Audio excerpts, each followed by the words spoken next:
Hello hello ਬੱਚਿਓ। ਅੱਜ ਆਪਾਂ ਇੱਕ ਪੋਲ ਜਿਹੜੀ ਉਹ ਕ੍ਰੀਏਟ ਕੀਤੀ ਐਂਡ ਉਸ ਵਿੱਚ ਤੁਹਾਡੇ ਚੋਂ ਜਦ ਤੱਕ ਮੈਂ ਹੁਣ ਰਿਕਾਰਡ ਕਰ ਰਿਹਾ ਅਬਾਊਟ 7:30 ਹੋਏ ਨੇ ਐਂਡ 7:30 ਤੱਕ ਮੈਂ ਦੇਖਿਆ ਅਪਰੋਕਸੀਮੇਟਲੀ 100 ਬੱਚਿਆਂ ਨੇ ਪਾਰਟਿਸਿਪੇਟ ਕਰਤਾ ਹੋਇਆ ਐਂਡ ਉਹਨਾਂ 100 ਬੱਚਿਆਂ ਦੇ ਬੱਚਿਆਂ ਦੇ ਵਿੱਚੋਂ ਮੋਰ ਦੈਨ 60% ਬੱਚੇ ਉਹ ਨੇ ਜਿਹੜੇ ਇਹ ਚਾਹੁੰਦੇ ਨੇ ਕਿ ਜਿਹੜਾ ਆਪਣੀ ਕਲਾਸ ਹੈ ਇਹ ਅਬਾਊਟ 40 ਮਿੰਟਸ ਦੀ ਹੋਵੇ। ਕਲਾਸ ਦੇ ਵਿੱਚ ਜੇ ਤੁਸੀਂ 40 ਮਿੰਟਸ ਪੜ੍ਹਦੇ ਹੋ ਤੇ ਇੱਥੇ 40 ਮਿੰਟਸ ਜਿਹੜੇ ਆਨਲਾਈਨ ਪੜ੍ਹਦੇ ਹੋ ਦੋਨਾਂ 'ਚ ਬਹੁਤ ਡਿਫਰੈਂਸ ਹੈ। ਜਿੱਦਾਂ ਮੈਂ ਵੀ ਕਲਾਸ 'ਚ ਜਦੋਂ ਪੜ੍ਹਾਉਣਾ ਤੇ ਕਲਾਸ ਵਿੱਚ ਇੰਟਰੈਕਸ਼ਨ ਦੋਨਾਂ ਸਾਈਡਾਂ ਤੋਂ ਹੁੰਦੀ ਹੈ ਤੇ ਇਫੈਕਟਿਵਲੀ ਆਨਲਾਈਨ ਪੜ੍ਹਿਆ 40 ਮਿੰਟਸ ਕਲਾਸ 'ਚ ਪੜ੍ਹੇ 1 ਘੰਟੇ ਦੇ ਅਪਰੋਕਸੀਮੇਟਲੀ ਬਰਾਬਰ ਹੋਣਾ ਚਾਹੀਦਾ। ਤਾਂ ਆਪਾਂ ਜਿਹੜਾ ਆਪਣਾ ਕੰਮ ਹੈ ਉਹ ਤਾਂ ਪਰਪਸ ਤਾਂ ਆਪਣਾ ਸੋਲਵ ਹੋ ਹੀ ਜਾਣਾ, ਠੀਕ ਹੈ। ਸੋ ਕਿਉਂਕਿ ਇੱਕ ਸਿੱਧੀ ਜੀ ਗੱਲ ਹੈ ਕਿ ਜਦੋਂ ਵੋਟਾਂ ਹੁੰਦੀਆਂ ਨੇ ਤਾਂ ਫਿਰ ਜਿਹੜੇ ਜਿੱਤ ਜਾਂਦੇ ਨੇ ਗੱਲ ਉਹਨਾਂ ਦੀ ਮੰਨੀ ਜਾਂਦੀ ਹੈ। ਸੋ ਆਈ ਵਿਲ ਟਰਾਈ ਕਿ ਮੇਰਾ ਲੈਕਚਰ ਜਿਹੜਾ ਉਹ 40 ਮਿੰਟਸ ਦਾ ਰਹੇ, ਠੀਕ ਹੈ। ਜੇ ਤੁਹਾਨੂੰ ਇਹ ਲੱਗਦਾ ਹੈ ਕਿ ਤੁਸੀਂ ਲਗਾਤਾਰ 20 ਮਿੰਟ ਸੁਣ ਸਕਦੇ ਹੋ ਅੱਛਾ ਤਾਂ 20 ਮਿੰਟ ਸੁਣੋ। ਜੇ ਤੁਹਾਨੂੰ ਇਹ ਲੱਗਦਾ ਹੈ ਕਿ ਤੁਸੀਂ ਲਗਾਤਾਰ 2 ਘੰਟੇ ਪੜ੍ਹ ਸਕਦੇ ਹੋ ਤਾਂ 2 ਘੰਟੇ ਪੜ੍ਹੋ। ਇਹ ਤੁਹਾਡੀ ਆਪਦੀ ਚੁਆਇਸ ਹੈ। ਏਮ ਆਪਣਾ ਕੀ ਹੈ ਤੁਹਾਨੂੰ ਇਹ ਪਤਾ ਹੋਣਾ ਚਾਹੀਦਾ। ਆਪਣਾ ਜਿਹੜਾ ਗੋਲ ਹੈ ਉਹ ਇਹ ਹੈ ਕਿ ਸਾਨੂੰ ਲਰਨਿੰਗ ਹੋਣੀ ਚਾਹੀਦੀ ਬਸ। ਮਤਲਬ ਜੇ ਜਿਨ੍ਹਾਂ ਨੂੰ ਇਹ ਲੱਗਦਾ ਹੈ ਕਿ ਜਿੱਦਾਂ ਹੁਣ ਜਿਹੜੇ ਪਿਛਲੇ ਲੈਕਚਰ 1 ਘੰਟੇ ਦੇ ਵੀ ਨੇ ਕੋਈ ਬਾਊਂਡੇਸ਼ਨ ਨਹੀਂ ਹੈਗਾ ਬੇਟਾ, ਤੁਸੀਂ ਥੋੜੀ ਦੇਰ ਕਰਕੇ ਦੇਖ ਲਓ, ਨੋ ਪ੍ਰੋਬਲਮ। ਮਤਲਬ ਤੁਹਾਡੇ ਕੋਲ ਕੰਟੈਂਟ ਹੋਣਾ ਚਾਹੀਦਾ ਹੈ। Content is available. ਜਿੱਥੇ ਤੁਹਾਨੂੰ ਸੌਖਾ ਲੱਗਦਾ ਉਹ ਫਾਰਵਰਡ ਦਾ ਬਟਨ ਟਿਕ ਟਿਕ ਟਿਕ ਟਿਕ ਮੇਰੀ ਆਵਾਜ਼ ਅੱਗੇ ਲਗਾ ਦਿਓ ਮੈਨੂੰ। ਤੁਹਾਨੂੰ ਕੋਈ ਲੱਗਦਾ ਕੋਈ ਚੀਜ਼ ਦੁਬਾਰਾ ਸੁਣਨੀ ਆ ਨੱਪੋ ਤੇ ਬੈਕ ਲੈ ਜਾਓ, ਕੋਈ ਫਰਕ ਨਹੀਂ ਪੈਂਦਾ, ਠੀਕ ਹੈ। So it's all up to you. ਤੁਹਾਡਾ ਕੰਮ ਹੈ, ਤੁਹਾਡੇ ਲਈ ਸਾਰਾ ਕੁਝ ਹੈਗਾ, ਤੁਸੀਂ ਇਹਨੂੰ ਵਧੀਆ ਤਰੀਕੇ ਨਾਲ ਕਰਨਾ ਹੈ ਬਸ।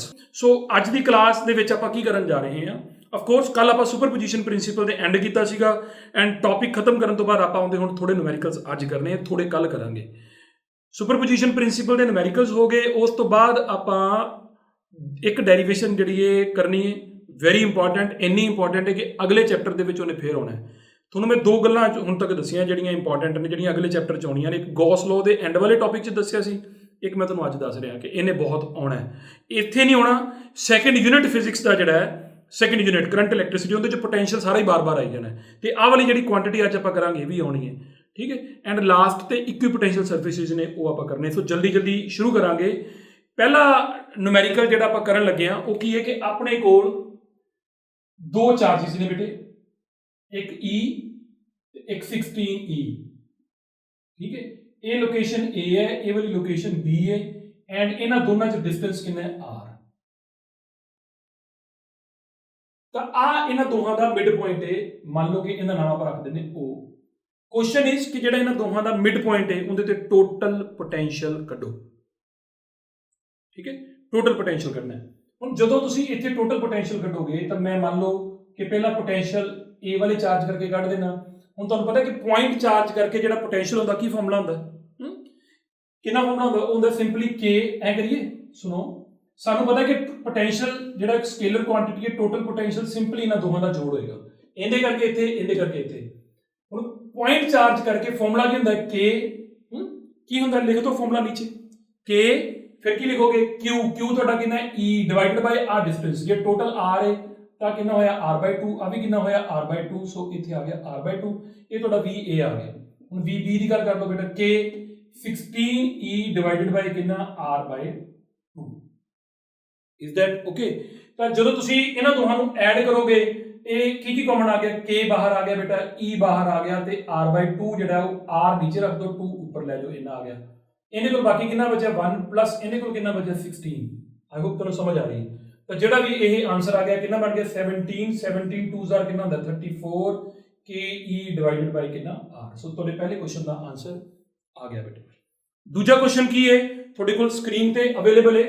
ਦੂਜੇ ਕੁਐਸਚਨ ਦੇ ਵਿੱਚ ਇਹੀ ਸਟੇਟਮੈਂਟ ਹੈ ਬਿਲਕੁਲ, ਇੱਕ ਚਾਰਜ E ਹੈ, ਦੂਜਾ ਫਿਰ 16E ਹੈ ਐਂਡ ਇਸ ਵਾਰ ਕੁਐਸਚਨ ਦੇ ਵਿੱਚ ਥੋੜਾ ਆਪਾਂ ਇਹ ਕਹਿਤਾ ਕਿ ਤੁਸੀਂ ਉਹ ਪੁਆਇੰਟ ਲੱਭੋ ਜਿੱਥੇ ਇਹਨਾਂ ਦੋਹਾਂ ਦੇ ਕਰਕੇ ਪੋਟੈਂਸ਼ੀਅਲ ਜ਼ੀਰੋ ਹੈ। ਹੁਣ ਤੁਸੀਂ ਧਿਆਨ ਨਾਲ ਨੋਟ ਕਰੋ, ਇਦਾਂ ਦਾ ਕੁਐਸਚਨ ਆਪਾਂ ਪਹਿਲਾਂ ਵੀ ਕੀਤਾ ਹੈ, ਆ ਵੀ ਪਹਿਲਾਂ ਕੀਤਾ ਹੋਇਆ, ਇਦਾਂ ਦਾ ਵੀ ਪਹਿਲਾਂ ਕੀਤਾ ਹੋਇਆ। ਹੁਣ ਪਹਿਲਾਂ ਆਪਾਂ ਕੀਤਾ ਸੀ ਇਲੈਕਟ੍ਰਿਕ ਫੀਲਡ ਇੰਟੈਂਸਿਟੀ ਵਾਲਾ, ਕਿ ਇਲੈਕਟ੍ਰਿਕ ਫੀਲਡ ਇੰਟੈਂਸਿਟੀ ਕਿੱਥੇ ਜ਼ੀਰੋ ਹੈ। ਹੁਣ ਆਪਾਂ ਕੀ ਕਰਦੇ ਹਾਂ ਕਿ ਕਿੱਥੇ ਪੋਟੈਂਸ਼ੀਅਲ ਜ਼ੀਰੋ ਹੈ। ਹੁਣ ਧਿਆਨ ਨਾਲ ਸੁਣਨਾ ਬੇਟੇ ਮੇਰੀ ਗੱਲ। ਪੋਟੈਂਸ਼ੀਅਲ ਕੀ ਹੈ, ਸਕੇਲਰ ਕੁਆਂਟੀਟੀ। ਇਹ ਨਹੀਂ ਕਿ ਆਪਾਂ ਸਿੱਧਾ ਇਹਦਾ ਪੋਟੈਂਸ਼ੀਅਲ ਕੱਢਾਂਗੇ ਤੇ ਇਹਦਾ ਪੋਟੈਂਸ਼ੀਅਲ ਕਰਾਂਗੇ ਤਾਂ ਉਹਨਾਂ ਨੂੰ ਜੋੜ ਦਾਂਗੇ, ਆਨਸਰ ਜ਼ੀਰੋ ਹੋਣਾ ਚਾਹੀਦਾ। ਬਟ ਧਿਆਨ ਨਾਲ ਨੋਟ ਕਰੋ, ਇਸ ਕੁਐਸਚਨ ਦੇ ਵਿੱਚ ਜ਼ੀਰੋ ਪੋਟੈਂਸ਼ੀਅਲ ਵਾਲੀ ਜਗ੍ਹਾ ਹੋ ਹੀ ਨਹੀਂ ਸਕਦੀ। ਠੀਕ ਹੈ। ਐਂਡ ਦੂਜੀ ਗੱਲ, ਤੁਸੀਂ ਇਹ ਸਟੇਟਮੈਂਟ ਆਪਦੇ ਕੋਲ ਸਾਰੇ ਜਣੇ ਨੋਟ ਕਰਕੇ ਰੱਖ ਲਓ। ਮੈਂ ਤੁਹਾਨੂੰ ਇਹਦਾ ਇੱਕ ਇਕੁਈਪੋਟੈਂਸ਼ੀਅਲ ਸਰਫੇਸ ਵੀ ਬਣਾ ਕੇ ਦਿਖਾਉਣਾ ਹੈ, ਠੀਕ ਹੈ। ਮਤਲਬ ਜਦੋਂ ਦੋਨੇ ਚਾਰਜ ਪੋਜ਼ਿਟਿਵ ਹੋਣ, ਜੇ ਇੱਕ ਵੱਡਾ ਹੋਵੇ ਦੂਜਾ ਛੋਟਾ ਹੋਵੇ, ਡਜ਼ਨਟ ਮੈਟਰ। ਪ੍ਰੋਬਲਮ ਪਤਾ ਕੀ ਹੈ ਕਿ ਜਦੋਂ ਆਪਾਂ ਪੋਟੈਂਸ਼ੀਅਲ ਕੱਢਾਂਗੇ V ਬਰਾਬਰ ਹੋਏਗਾ VA ਪਲੱਸ VB ਨਾ। ਹੁਣ ਤੁਸੀਂ ਕੋਈ ਵੀ ਪੁਆਇੰਟ ਲੈ ਲਓ, ਇੱਥੇ ਲੈ ਲਓ, ਇੱਥੇ ਲੈ ਲਓ, ਇੱਥੇ ਲੈ ਲਓ, ਇਹਦੇ ਉੱਪਰ ਲੈ ਲਓ, ਬਾਹਰ ਲੈ ਲਓ, ਹਰ ਵਾਰ ਪੋਜ਼ਿਟਿਵ ਚਾਰਜ, ਇਹ ਵੀ ਪੋਜ਼ਿਟਿਵ ਹੈ, ਇਹ ਵੀ ਪੋਜ਼ਿਟਿਵ ਹੈ, ਯਾਨੀ ਕਿ ਇਹ ਵੀ ਪੋਜ਼ਿਟਿਵ ਹੈ, ਇਹ ਵੀ ਪੋਜ਼ਿਟਿਵ ਹੈ। ਜਦੋਂ ਦੋ ਪੋਜ਼ਿਟਿਵ ਜੋੜੋਗੇ ਤੁਹਾਡਾ ਆਨਸਰ ਕਦੀ ਵੀ 0 ਆ ਹੀ ਨਹੀਂ ਸਕਦਾ, ਹੈ ਨਾ। ਇਹਦਾ ਮਤਲਬ ਇਹ ਪੱਕੀ ਗੱਲ ਹੈ, it can never B 0। Is that okay? I hope ਕਿ ਤੁਹਾਨੂੰ ਸਮਝ ਲੱਗ ਗਈ ਹੋਣੀ ਹੈ। ਸੋ ਜਦੋਂ ਦੋਨੇ ਪੋਜ਼ਿਟਿਵ ਚਾਰਜ ਹੁੰਦੇ ਨੇ ਉਦੋਂ ਟੋਟਲ ਪੋਟੈਂਸ਼ੀਅਲ ਕਦੀ ਵੀ 0 ਨਹੀਂ ਹੋ ਸਕਦਾ। ਲੇਕਿਨ ਜਦੋਂ ਦੋਨੇ ਪੋਜ਼ਿਟਿਵ ਚਾਰਜ ਹੋਣ ਤਾਂ ਫੀਲਡ ਇੰਟੈਂਸਿਟੀ 0 ਹੋ ਸਕਦੀ ਹੈ। ਹੁਣ ਤੁਹਾਡਾ ਕੰਮ ਹੈ ਕਿ ਤੁਸੀਂ ਨਾਲ ਨਾਲ ਪਿਛਲਾ ਚੈਪਟਰ ਖੋਲੋ। ਵਧੀਆ ਜਵਾਕ ਪੱਕਾ ਖੋਲਣਗੇ, ਉਹਨਾਂ ਨੂੰ ਦੇਖਣਾ ਪਏਗਾ ਨਾਲ ਕਿ ਉੱਥੇ ਆਪਾਂ ਨਾਲ ਡਾਇਰੈਕਸ਼ਨਾਂ ਦੀ ਗੱਲ ਕਰਦੇ ਸੀ, ਇੱਥੇ ਲੋਡ ਨਹੀਂ ਹੈਗੀ, ਸਿੰਪਲੀ ਜੋੜਨਾ ਹੈ। ਕਿਉਂਕਿ ਦੋਨੋਂ ਹੀ ਪੋਜ਼ਿਟਿਵ ਨੇ, ਦੋ ਪੋਜ਼ਿਟਿਵ ਚੀਜ਼ਾਂ ਨੂੰ ਜੋੜ ਕੇ ਆਨਸਰ 0 ਨਹੀਂ ਆ ਸਕਦਾ। ਅਗਲੀ ਗੱਲ, ਤੀਜਾ ਕੁਐਸਚਨ, ਇਸੇ ਨੂੰ ਚੱਕ ਕੇ ਐ ਸੋਚ ਲਓ ਜਾਂ ਐ ਕਰੋ ਵੀ ਤੀਜੇ ਦੀ ਸਟੇਟਮੈਂਟ ਵੀ ਆਈ ਫਿਰਦੀ, ਆ ਮਾਈਨਸ ਦਾ ਚਾਰਜ ਹੈ, ਆ ਵੀ ਮਾਈਨਸ ਦਾ। ਹੁਣ ਕਹਿੰਦਾ ਦੱਸੋ ਵੀ ਕੋਈ ਇਦਾਂ ਦਾ ਪੁਆਇੰਟ ਜਿੱਥੇ ਪੋਟੈਂਸ਼ੀਅਲ 0 ਹੋਵੇ। ਦੱਸੋ ਆਨਸਰ ਇਹਦਾ ਬੇਟੇ। ਕੋਈ ਇਦਾਂ ਦਾ ਪੁਆਇੰਟ ਜਿੱਥੇ ਦੋਨੇ ਨੈਗੇਟਿਵ ਲੈ ਲੇ, ਹੁਣ ਦੋਹਾਂ ਦੇ ਕਰਕੇ ਕਿਤੇ ਪੋਟੈਂਸ਼ੀਅਲ 0 ਹੋਵੇ।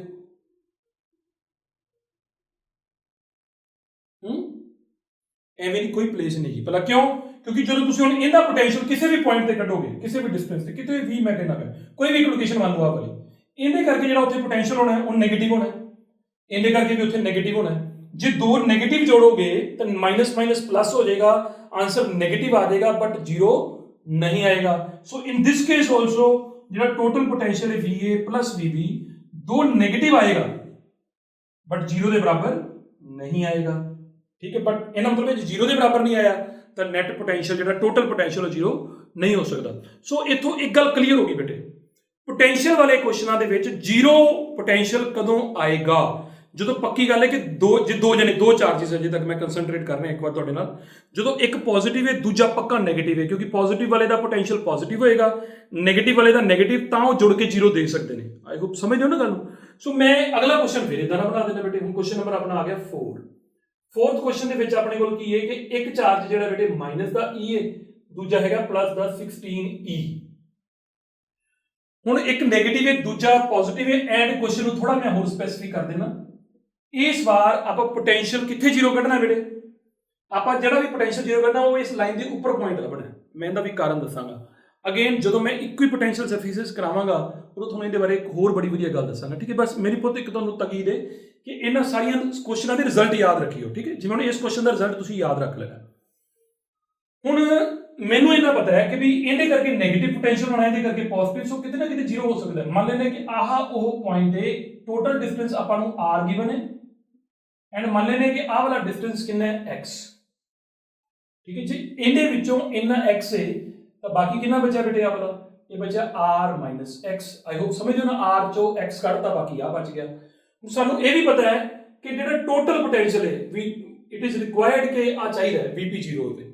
VP ਤਾਂ 0 ਹੋ ਸਕਦਾ ਜਦੋਂ VA ਤੇ VB ਦਾ ਟੋਟਲ 0 ਆ ਜਾਵੇ, ਹੈਨਾ। ਹੁਣ VA ਇਹਦੇ ਕਰਕੇ ਇੱਥੇ ਕਿੰਨਾ ਪੋਟੈਂਸ਼ੀਅਲ ਹੋਊਗਾ? K ਮਾਈਨਸ ਦਾ E ਡਿਵਾਈਡਡ ਬਾਈ ਕਿੰਨਾ? X ਪਲੱਸ K, ਇਹਦੇ ਕਰਕੇ ਇੱਥੇ ਕਿੰਨਾ ਪੋਟੈਂਸ਼ੀਅਲ ਹੋਊਗਾ? ਇਹਦੇ ਕਰਕੇ ਇੱਥੇ ਹੋਊਗਾ 16E ਡਿਵਾਈਡਡ ਬਾਈ ਕਿੰਨਾ ਬੇਟੇ? R minus X is equal to 0। I hope ਤੁਸੀਂ ਮੇਰੀ ਗੱਲ ਨੂੰ ਕੈਚ ਕਰ ਪਾ ਰਹੇ ਹੋ। ਇਹਦੇ ਵਿੱਚ ਜਿਹੜਾ ਆਪਣਾ ਵੇਰੀਏਬਲ ਹੈ, ਜਿਹੜਾ ਜਾਨੀ ਕਿ ਜਿੰਨੀ ਵੈਲਿਊ ਕੱਢਣੀ ਉਹ X ਹੈ, ਬਾਕੀ ਸਭ ਆਪਾਂ ਨੂੰ ਪਤਾ ਹੈ। ਹੁਣ ਤੁਹਾਨੂੰ ਇੱਕ ਸੌਖਾ ਢੰਗ ਦੱਸਾਂ ਬੇਟੇ, ਅਗੇਨ ਕਾਮਨ ਕੱਢੋ ਪਹਿਲੇ ਨੰਬਰ ਤੇ।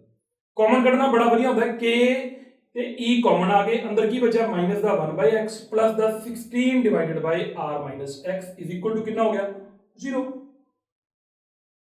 ਹੁਣ K ਤੇ E ਨੂੰ ਛੱਡ ਦੋ ਬੇਟੇ, ਆ ਜਿਹੜਾ ਹੈ ਮਾਈਨਸ ਦਾ 1/x ਪਲੱਸ ਦਾ 16 divided by R minus X is equal to 0 ਹੋ ਗਿਆ। ਇਥੋਂ 16 divided by R minus X is equal to ਹੋ ਗਿਆ 1/x। ਆ ਉਧਰ ਜਾ ਕੇ ਬੇਟੇ ਪਲੱਸ ਹੋ ਗਿਆ, ਇਧਰ ਲੈ ਜਾਓ, ਇਹ ਕਿੰਨਾ ਬਣ ਗਿਆ? 16x ਇਜ਼ ਇਕੁਅਲ ਟੂ ਕਿੰਨਾ? R ਮਾਈਨਸ X, ਠੀਕ ਹੈ। ਮਾਈਨਸ ਦਾ x ਇਧਰ ਜਾ ਕੇ ਕਿੰਨਾ ਹੋ ਗਿਆ? ਪਲੱਸ ਦਾ, ਤਾਂ ਇਹਦਾ ਮਤਲਬ ਕਿੰਨਾ ਹੋ ਗਿਆ? 17x ਇਜ਼ ਇਕੁਅਲ ਟੂ ਕਿੰਨਾ? R, ਯਾਨੀ ਕਿ R ਕਿੰਨੇ ਬਰਾਬਰ ਹੋ ਗਿਆ? X ਕਿੰਨੇ ਬਰਾਬਰ ਹੋ ਗਿਆ? R ਡਿਵਾਈਡਡ ਬਾਈ 17, ਯਾਨੀ ਕਿ ਇੱਥੋਂ ਲੈ ਕੇ ਇੱਥੋਂ ਤੱਕ ਦਾ ਡਿਸਟੈਂਸ ਕਿੰਨਾ ਹੋਣਾ ਚਾਹੀਦਾ? R ਬਾਈ 17। ਬਾਕੀ ਕਿੰਨਾ ਬਚਿਆ ਬੇਟੇ? ਹੁਣ R ਦੇ ਟੋਟਲ 17 ਹਿੱਸੇ ਕੀਤੇ, ਇਹਨੂੰ ਸਿੱਖ ਲਓ, ਇਹਨੂੰ ਵੀ ਸਿੱਖ ਲਓ।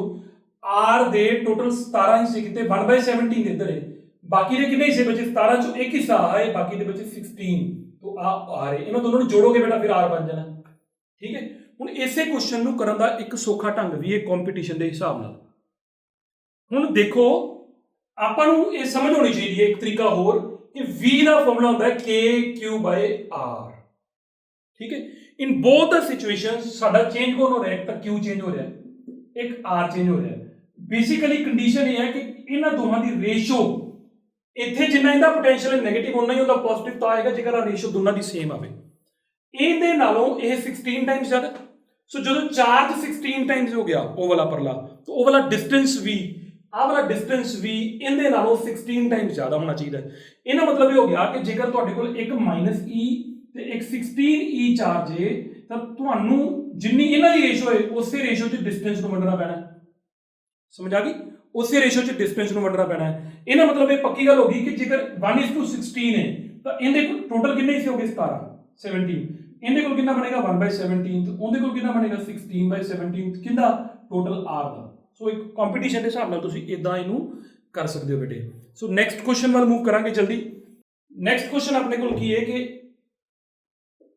ਇੱਕ ਸਕੁਅਰ ਹੈ ਬੇਟੇ, ਸਕਰੀਨ ਤੇ ਤੁਹਾਡੇ ਕੋਲ ਹੈ, ਜੇ ਕਰਨਾ ਚਾਹੁੰਦੇ ਤਾਂ ਆਪੇ ਕਰ ਲਓ। ठीक है, नो प्रॉब्लम। आगे A B C D इन्हां चारा चार्जिस दे करके जिहड़े चार ने Q, इन्हां सारे दे करके आपां सेंटर ते पोटेंशियल कढना है। यही क्वेश्चन आपां इलैक्ट्रिक फील्ड वाले चैप्टर च कढिया सी, उत्थे अपना आंसर 0 आया सीगा। क्यों? क्योंकि उत्थे फोर्स वर्गा हिसाब सी भी A भी एक यूनिट पॉजिटिव टेस्ट चार्ज नूं रिपेल करदा है, वो भी रिपेल, ਇਹ ਵੀ ਰਿਪੈਲ ਕਰਦੇ ਨੇ, ਵਿਚਾਰਾ ਇੱਥੇ ਖੜਾ ਰਹਿੰਦਾ ਸੀ। ਸੋ ਨੈਟ ਫੋਰਸ ਯਾਨੀ ਕਿ ਨੈਟ ਫੀਲਡ ਇੰਟੈਂਸਿਟੀ 0 ਆਉਂਦੀ ਹੁੰਦੀ ਸੀ, ਪਰ ਹੁਣ ਨਹੀਂ ਆਉਣੀ। ਹੁਣ ਆਪਣੇ ਕੋਲ ਕੀ ਹੈ ਕਿ ਉਰੇ ਇਸ ਜਗ੍ਹਾ ਤੇ ਜਿਹੜਾ ਉਹ ਪੁਆਇੰਟ ਹੈ, ਇੱਥੇ ਆਪਾਂ ਨੂੰ ਪੋਟੈਂਸ਼ੀਅਲ ਕੱਢਣ ਨੂੰ ਕਿਹਾ। ਸਾਨੂੰ ਪਤਾ ਹੈ ਕਿ ਹਰ ਇੱਕ ਸਾਈਡ ਜਿਹੜੀ ਉਹ ਕਿੰਨੀ ਹੈ? r ਹੈ। ਤਾਂ ਤੁਹਾਨੂੰ ਬੇਟੇ ਇਹ ਪਤਾ ਹੋਣਾ ਚਾਹੀਦਾ ਕਿ ਜੇ ਇਹ r ਹੈ ਤੇ ਆਹ ਕਿੰਨਾ ਹੋਊਗਾ? ਕੁਆਇਟ ਆਬਵੀਅਸ ਹੈ ਕਿ ਕਿਸੇ ਵੀ ਜਿਹੜੀ ਆਹ ਟ੍ਰਾਇੰਗਲ ਬਣੇਗੀ, ਜੇ ਆਹ r ਹੈ, ਆਹ r ਹੈ, ਪਾਈਥਾਗੋਰਸ ਥਿਊਰਮ ਕਹਿੰਦੀ ਕਿ ਆਹ ਪਤਾ ਕਿੰਨਾ ਹੋਊਗਾ? ਜਿਹੜਾ ਤੁਹਾਡਾ BD ਕਹਿ ਲਓ ਚਾਹੇ ਤੁਹਾਡਾ AC ਕਹਿ ਲਓ, ਇਹ ਦੋਨੋਂ ਹੋਣਗੇ r² + r² यानी कि √2 टाइम्स r। ठीक है, जब टोटल √2 टाइम्स r है, इन मतलब चाहे तुसी AO कढो, चाहे BO कढो, चाहे CO कढो, चाहे DO कढो, सारे कौन ने? इस टोटल दा हाफ यानी कि √2r/2, और तुसी इनु r/√2 भी कह सकते हो ना। समझ लो ना, पावर हाफ है, मतलब ये जो कटोगे तो नीचे हाफ रह जाएगी। समझ गए ना बेटे? आ 1 होता है, आ हाफ है, तो 1 चो हाफ माइनस करोगे नीचे हाफ रह जाना, सीधा काम है। देखो मैथमेटिक्स ਦੀ ਸਿੱਧੀ ਜੀ ਗੱਲ ਹੈ ਕਿ ਮੈਨੂੰ ਐ ਲੱਗਦਾ ਹੁੰਦਾ ਕਿ ਫਿਜ਼ਿਕਸ ਵਧੀਆ ਵੀ ਤਾਂ ਹੀ ਹੈ ਕਿਉਂਕਿ ਇਹਦੇ ਚ ਆ ਮੈਥਮੈਟਿਕਸ ਵਾਲੀ ਗੱਲਾਂ ਨੇ। ਐਂਡ ਮੈਥਮੈਟਿਕਸ ਇੰਨਾ ਐਕਚੁਅਲੀ ਸੌਖਾ ਹੁੰਦਾ ਹੈ। ਸੱਚਾਈ ਹੈ ਕਿ ਮੈਥਮੈਟਿਕਸ ਬਹੁਤ ਸੌਖਾ ਹੈ। ਤੁਹਾਡੀ ਪ੍ਰੈਕਟਿਸ ਜਿਹੜੀ ਹੈ ਨਾ ਉਹ ਅੱਛੀ ਹੋਣੀ ਚਾਹੀਦੀ ਹੈ। ਬਹੁਤਾ ਜ਼ਿਆਦਾ ਇਕੁਏਸ਼ਨਾਂ 'ਚ ਉਲਝਣ ਵਾਲਾ ਬੰਦਾ ਉਲਝੀ ਜਾਂਦਾ ਹੈ। ਜਿੰਨਾ ਤੁਸੀਂ ਇਹਨਾਂ ਗੱਲਾਂ ਨੂੰ ਆਸਾਨ ਤਰੀਕੇ ਨਾਲ ਸਮਝਣ ਲੱਗ ਪੋਗੇ ਉਹਨਾਂ ਸੌਖਾ ਹੈ ਵੀ ਯਾਰ ਉੱਪਰ ਪਾਵਰ ਹਾਫ ਹੈ ਨੀਚੇ ਫੁੱਲ ਹੈ, ਤੇ ਜਦੋਂ ਮਾਈਨਸ ਕਰਾਂਗੇ ਨੀਚੇ ਹਾਫ ਰਹਿ ਜਾਣੀ। ਸੋ ਡਨ ਹੋ ਗਿਆ। ਅਗਲੀ ਗੱਲ, ਹੁਣ ਜੇ ਪੋਟੈਂਸ਼ੀਅਲ ਐਟ O ਕੱਢਣਾ ਉਹ ਕਿੰਨਾ ਹੋਏਗਾ? ਇਹਨਾਂ ਸਾਰਿਆਂ ਦਾ ਜੋੜ। ਠੀਕ ਹੈ, ਲੇਕਿਨ ਹੁਣ ਅਗਲੀ ਗੱਲ, ਵਧੀਆ ਬੱਚਾ ਪਤਾ ਕੀ ਸੋਚਦਾ ਹੈ ਕਿ ਯਾਰ ਭਾਵੇਂ ਇਹ ਵੀ ਸਾਰੇ ਚਾਰਜ ਤਾਂ ਸੇਮ ਹੀ ਨੇ, ਚਲੋ ਸਾਰਿਆਂ ਦਾ ਕੱਢਾਂਗਾ ਤਾਂ ਇਹਦੇ ਕਰਕੇ ਜਿੰਨਾ ਪੋਟੈਂਸ਼ੀਅਲ ਆਉਣਾ ਉਨਾ ਹੀ ਇਹ ਆਉਣਾ, ਉਨਾ ਹੀ ਇਹ, ਤਾਂ ਤੁਸੀਂ ਇੱਕ ਕੱਢ ਕੇ 4 ਟਾਈਮਸ ਕਰ ਦਿਓ। ਸਮਝੇ? ਤਾਂ 4 ਟਾਈਮਸ VA ਕਿੰਨਾ ਆਪਣਾ? VA ਇਹਦੇ ਕਰਕੇ ਇੱਥੇ ਕਿੰਨਾ ਪੋਟੈਂਸ਼ੀਅਲ ਹੋਊਗਾ? ਆਪਾਂ ਕੱਢ ਲੈਂਦੇ K, ਚਾਰਜ ਕਿੰਨਾ Q divided by r, distance ਕਿੰਨਾ ਹੈ? r/√2। ਸੋ ਕਿੰਨਾ ਆਨਸਰ ਆ ਗਿਆ ਬੇਟੇ? ਤੁਹਾਡੇ ਕੋਲ V at O ਕਿੰਨੇ ਬਰਾਬਰ ਆ ਗਿਆ? 4√2 KQ/ ਕਿੰਨਾ? r। ਡਨ ਹੋ ਗਿਆ। ਠੀਕ ਹੈ, ਇਹ O ਤੇ ਆ ਗਿਆ ਪੋਟੈਂਸ਼ੀਅਲ। ਹੁਣ ਅਗਲਾ ਕੁਐਸਚਨ ਤੁਹਾਨੂੰ ਦੇ ਰਿਹਾ, ਮੈਨੂੰ ਵਧੀਆ ਲੱਗਦਾ ਹੈ। ਮੈਂ ਕਈ ਕੁਐਸਚਨਾਂ ਦੇ ਆਨਸਰ ਪਹਿਲਾਂ ਦੇ ਨਹੀਂ ਪਾਇਆ ਸੀ, ਅੱਜ ਬਹੁਤ ਸਾਰੇ ਕੁਐਸਚਨਾਂ ਦੇ ਆਨਸਰ ਦੇਣ ਦੀ ਕੋਸ਼ਿਸ਼ ਕੀਤੀ ਕਮੈਂਟ ਬਾਕਸ ਦੇ ਵਿੱਚ। ਤੁਸੀਂ ਜਦੋਂ ਲਿਖਦੇ ਹੋ ਤਾਂ ਮੈਂ ਉਹਨਾਂ ਦੇ ਆਨਸਰ ਦੇਣ ਦੀ ਪੱਕਾ ਕੋਸ਼ਿਸ਼ ਕਰਾਂਗਾ ਜਿਹੜੇ ਤੁਹਾਡੇ ਡਾਊਟਸ ਆਉਣਗੇ। ਕੁਐਸਚਨ ਇਹ ਹੈ ਕਿ ਬਾਕੀ ਹੈਗਾ ਸਾਰਾ ਸਕੁਅਰ ਹੈ, ਲੇਕਿਨ ਆਹ ਵਾਲਾ ਚਾਰਜ -Q ਹੈ ਤੇ ਆਹ ਵਾਲਾ ਚਾਰਜ ਵੀ -Q ਹੈ। ਹੁਣ O ਤੇ ਪੋਟੈਂਸ਼ੀਅਲ ਕੱਢਣਾ ਹੈ ਟੋਟਲ। ਠੀਕ ਹੈ, ਆ ਬਾਕੀ ਸਾਰਾ ਸੇਮ ਹੈ। ਤਾਂ ਜਿਹੜਾ 5th ਦਾ ਸੈਕਿੰਡ ਪਾਰਟ ਮੈਂ ਇਹ ਬਣਾਇਆ ਹੈ ਕਿ ਵੀ ਇਹਨਾਂ ਦੋਨਾਂ ਦੇ ਕਰਕੇ ਇੱਥੇ ਪੋਟੈਂਸ਼ੀਅਲ ਕਰ, ਮਤਲਬ ਚਾਰਾਂ ਦੇ ਕਰਕੇ ਇੱਥੇ ਪੋਟੈਂਸ਼ੀਅਲ ਕਰਨਾ। ਸੋ ਤੁਹਾਡਾ ਕੰਮ ਹੈ ਇਹਦਾ ਆਨਸਰ ਵਿਦ ਲੌਜੀਕਲ ਆ, ਇਹ ਨਾ ਲਿਖਣਾ ਕਿ ਜੀ ਫਲਾਨਾ ਆਨਸਰ ਹੈ, ਵਿਦ ਲੌਜਿਕ ਥੋੜਾ ਜਿਹਾ ਮੈਸੇਜ ਬਣਾਇਆ ਕਰੋ ਸੋ ਦੈਟ ਕਿ ਅੱਛਾ ਲੱਗੇ। ਮਤਲਬ ਜੇ ਤੁਸੀਂ ਇਕੱਲਾ ਆਨਸਰ ਲਿਖ ਦਿੰਦੇ ਹੋ ਉਹਦਾ ਕੋਈ ਸਵਾਦ ਵਾਲਾ ਕੰਮ ਨਹੀਂ ਹੈਗਾ। ਠੀਕ ਹੈ, ਥੋੜਾ 2-3 ਲਾਈਨਾਂ ਬਣਾ ਕੇ ਕਮੈਂਟ ਬਾਕਸ 'ਚ ਕਿ ਸਰ ਇਹਦਾ ਆਨਸਰ ਇਹ ਤਾਂ ਹੈ, ਤਾਂ ਇਟ ਲੁਕਸ ਗੁੱਡ, ਪੜ੍ਹਨ ਤੇ ਵੀ ਸਵਾਦ ਆਉਂਦਾ। ਠੀਕ ਹੈ, ਕਈ ਬੱਚਿਆਂ ਨੇ ਕਮੈਂਟਸ ਪੜ੍ਹ ਕੇ ਇਸ ਕਰਕੇ ਮੈਨੂੰ ਬਹੁਤ ਅੱਛਾ ਲੱਗਦਾ ਹੈ, ਤਾਂ ਕਈ ਬੱਚਿਆਂ ਨੇ ਤਾਂ ਐਡਾ ਸੋਹਣਾ ਲਿਖਿਆ ਹੁੰਦਾ ਕਿ ਮੈਂ ਉਹਨੂੰ ਉੱਤੇ ਪਿੰਨ ਕਰਨਾ ਸ਼ੁਰੂ ਕਰਤਾ ਹੁਣ, ਕਿ ਜਿੰਦਾ ਆਨਸਰ ਮੈਨੂੰ ਸਭ ਤੋਂ ਵਧੀਆ ਲੱਗਦਾ ਉਹਨੂੰ ਉੱਪਰ ਪਿੰਨ ਕਰ ਦੇਣਾ ਕਰਨਾ। ਚਲੋ, ਸੋ 5th ਗਿਆ। ਇਸ ਤੋਂ ਬਾਅਦ ਅਗਲਾ ਕੁਐਸਚਨ ਦੇਖਦੇ ਆ। It's very easy and very handy also, ਕਿ ਆਪਾਂ ਨੂੰ ਕੰਮ ਵੀ ਆਉਣਾ ਬਾਅਦ ਦੇ ਵਿੱਚ, ਜਦੋਂ ਮੈਂ ਕੰਪੀਟੀਸ਼ਨ ਦੀ ਕਲਾਸਾਂ ਲਾਉਣੀਆਂ ਉਦੋਂ ਬੜਾ ਵਧੀਆ ਰਹਿਣਾ। ਕਿ ਹੁਣ ਤੁਹਾਡਾ ਨਾ ਥੋੜਾ ਜਿਹਾ ਮੈਂ ਡਿਫਰੈਂਟ ਬਣਾਇਆ ਕੁਐਸਚਨ। ਇਹ ਸਿਚੁਏਸ਼ਨ ਇਦਾਂ ਦੀ ਹੈ ਕਿ ਇੱਕ ਰਿੰਗ ਹੈ ਨਾ, ਇਸ ਰਿੰਗ ਦੇ ਉੱਤੇ ਜਿਹੜਾ ਚਾਰਜ ਉਹ ਕਿੰਨਾ ਸਾਰੀ ਤੇ ਮਿਲਾ ਕੇ ਕਿਊ ਇਹ ਕੀ ਬਣਿਆ ਆਪਾਂ, ਠੀਕ ਹੈ, ਆ ਜਿਹੜਾ ਪੋਜ਼ਿਟਿਵ ਫਿਗਰ ਚ ਪਾਇਆ ਹੋਇਆ ਨਾ, ਇਹ ਕਿੰਨਾ ਕਿਊ ਹੈ। ਹੁਣ ਇਸ ਰਿੰਗ ਦਾ ਜਿਹੜਾ ਸੈਂਟਰ ਹੈ ਉਹ O ਤੇ ਹੈ, ਐਂਡ ਜਿਹੜਾ ਇਹਦਾ ਰੇਡੀਅਸ ਹੈ ਉਹ ਕਿੰਨਾ ਹੈ R। ਆਪਾਂ ਇਸ ਪੂਰੀ ਰਿੰਗ ਦੇ ਕਰਕੇ ਸੈਂਟਰ ਤੇ ਪੋਟੈਂਸ਼ੀਅਲ ਕੱਢਣਾ ਹੈ, ਇਸ ਪੂਰੀ ਰਿੰਗ ਦੇ ਕਰਕੇ ਸੈਂਟਰ ਤੇ। ਹੁਣ ਜੇ ਇਹੀ ਕੁਐਸਚਨ ਇਲੈਕਟ੍ਰਿਕ ਫੀਲਡ ਇੰਟੈਂਸਿਟੀ ਵਾਲੇ ਚੈਪਟਰ ਚ ਹੁੰਦਾ ਤੇ ਇਹਦਾ ਆਨਸਰ 0 ਸੀ, ਸਮਝਦੇ ਨਾ, ਉਹ ਫੋਰਸ ਹੈ। ਹੁਣ ਇੱਥੇ ਐਵੇਂ ਨਹੀਂ ਹੈਗਾ, ਇੱਥੇ ਤਾਂ ਇਹ ਹੈ ਕਿ ਤੁਸੀਂ ਇੱਥੇ ਐਕਚੁਅਲੀ ਕਿਸੇ ਚਾਰਜ ਨੂੰ ਲਿਆ ਕੇ ਤੁਹਾਨੂੰ ਕੋਈ ਵਰਕ ਕਰਨਾ ਪਏਗਾ ਕਿ ਨਹੀਂ ਕਰਨਾ ਪਏਗਾ, ਵਰਕ ਤਾਂ ਕਰਨਾ ਪਏਗਾ, ਇਹ ਸਭ ਨੇ ਰਿਪੈਲ ਕਰਨਾ। ਸੋ ਇੱਥੇ ਕਿਵੇਂ ਕੱਢੋਗੇ, ਇੱਕ ਸਕੇਲਰ ਕੁਆਂਟੀਟੀ ਹੈ, ਜਿਵੇਂ ਇੱਕ ਛੋਟੇ ਜਿਹੇ ਚਾਰਜ ਕਰਕੇ ਬੇਟਾ ਕੱਢਾਂ, ਮੰਨ ਲਓ ਕਿ ਇਹਦਾ ਨਾਮ ਹੈ DQ ਰੱਖਦਾ, ਲਿਸਨ ਕੇਅਰਫੁਲੀ ਪਲੀਜ਼। DQ ਦੇ ਕਰਕੇ ਇੱਕ ਹੁਣ ਪੁਆਇੰਟ ਚਾਰਜ ਲੈ ਲਿਆ, ਇਹਦੇ ਕਰਕੇ ਸੈਂਟਰ ਤੇ ਪੋਟੈਂਸ਼ੀਅਲ ਕਿੰਨਾ ਹੋਊਗਾ, ਉਹਨੂੰ DV ਨਾਮ ਦੇ ਦਿੰਦੇ ਆ। DV ਕਿੰਨੇ ਬਰਾਬਰ ਹੋਊਗਾ, ਪੋਟੈਂਸ਼ੀਅਲ ਬਰਾਬਰ ਹੁੰਦਾ ਹੈ ਕਿ ਚਾਰਜ ਡਿਵਾਈਡਡ ਬਾਈ ਕੌਣ, डिस्टेंस। यार यही लोग ना, इस पॉइंट चार्ज करके इतने कितना पोटेंशियल है। ਹੁਣ ਸਾਨੂੰ ਸੁਪਰਪੋਜੀਸ਼ਨ ਪ੍ਰਿੰਸੀਪਲ ਕੀ ਕਹਿੰਦਾ ਹੈ ਕਿ ਤੁਸੀਂ ਕੀ ਕਰਨਾ ਹੈ ਵੀ ਸਾਰਿਆਂ ਦਾ ਅਲਜਬਰਾਇਕ ਸਮ ਲੈਣਾ। ਅਲਜਬਰਾਇਕ ਮਤਲਬ ਜੇ 네ਗੇਟਿਵ ਹੈਗੇ ਨੇ ਤਾਂ ਫਿਰ ਉਸ ਹਿਸਾਬ ਨਾਲ ਲੈ ਲੈਣਾ, ਜੇ ਪੋਜ਼ਿਟਿਵ ਨੇ ਤਾਂ ਸਿੱਧੇ ਜੋੜ ਦਿਓ। ਹੁਣ ਇਹਦਾ ਮਤਲਬ ਹੈ ਕਿਉਂਕਿ ਮੇਰੇ ਸਾਰੇ ਪੋਜ਼ਿਟਿਵ ਨੇ, DQ ਐਂ ਕਰਕੇ ਸਾਰੇ ਪੋਜ਼ਿਟਿਵ ਨੇ, ਤਾਂ ਮੈਂ ਇਹਨਾਂ ਸਾਰਿਆਂ ਨੂੰ ਜੋੜਦੇ ਜਾਵਾਂਗਾ। ਜਦੋਂ ਸਮੇਸ਼ਨ ਲਾਂਗੇ, ਵੈਸੇ ਸੋਹਣਾ ਸਾਈਨ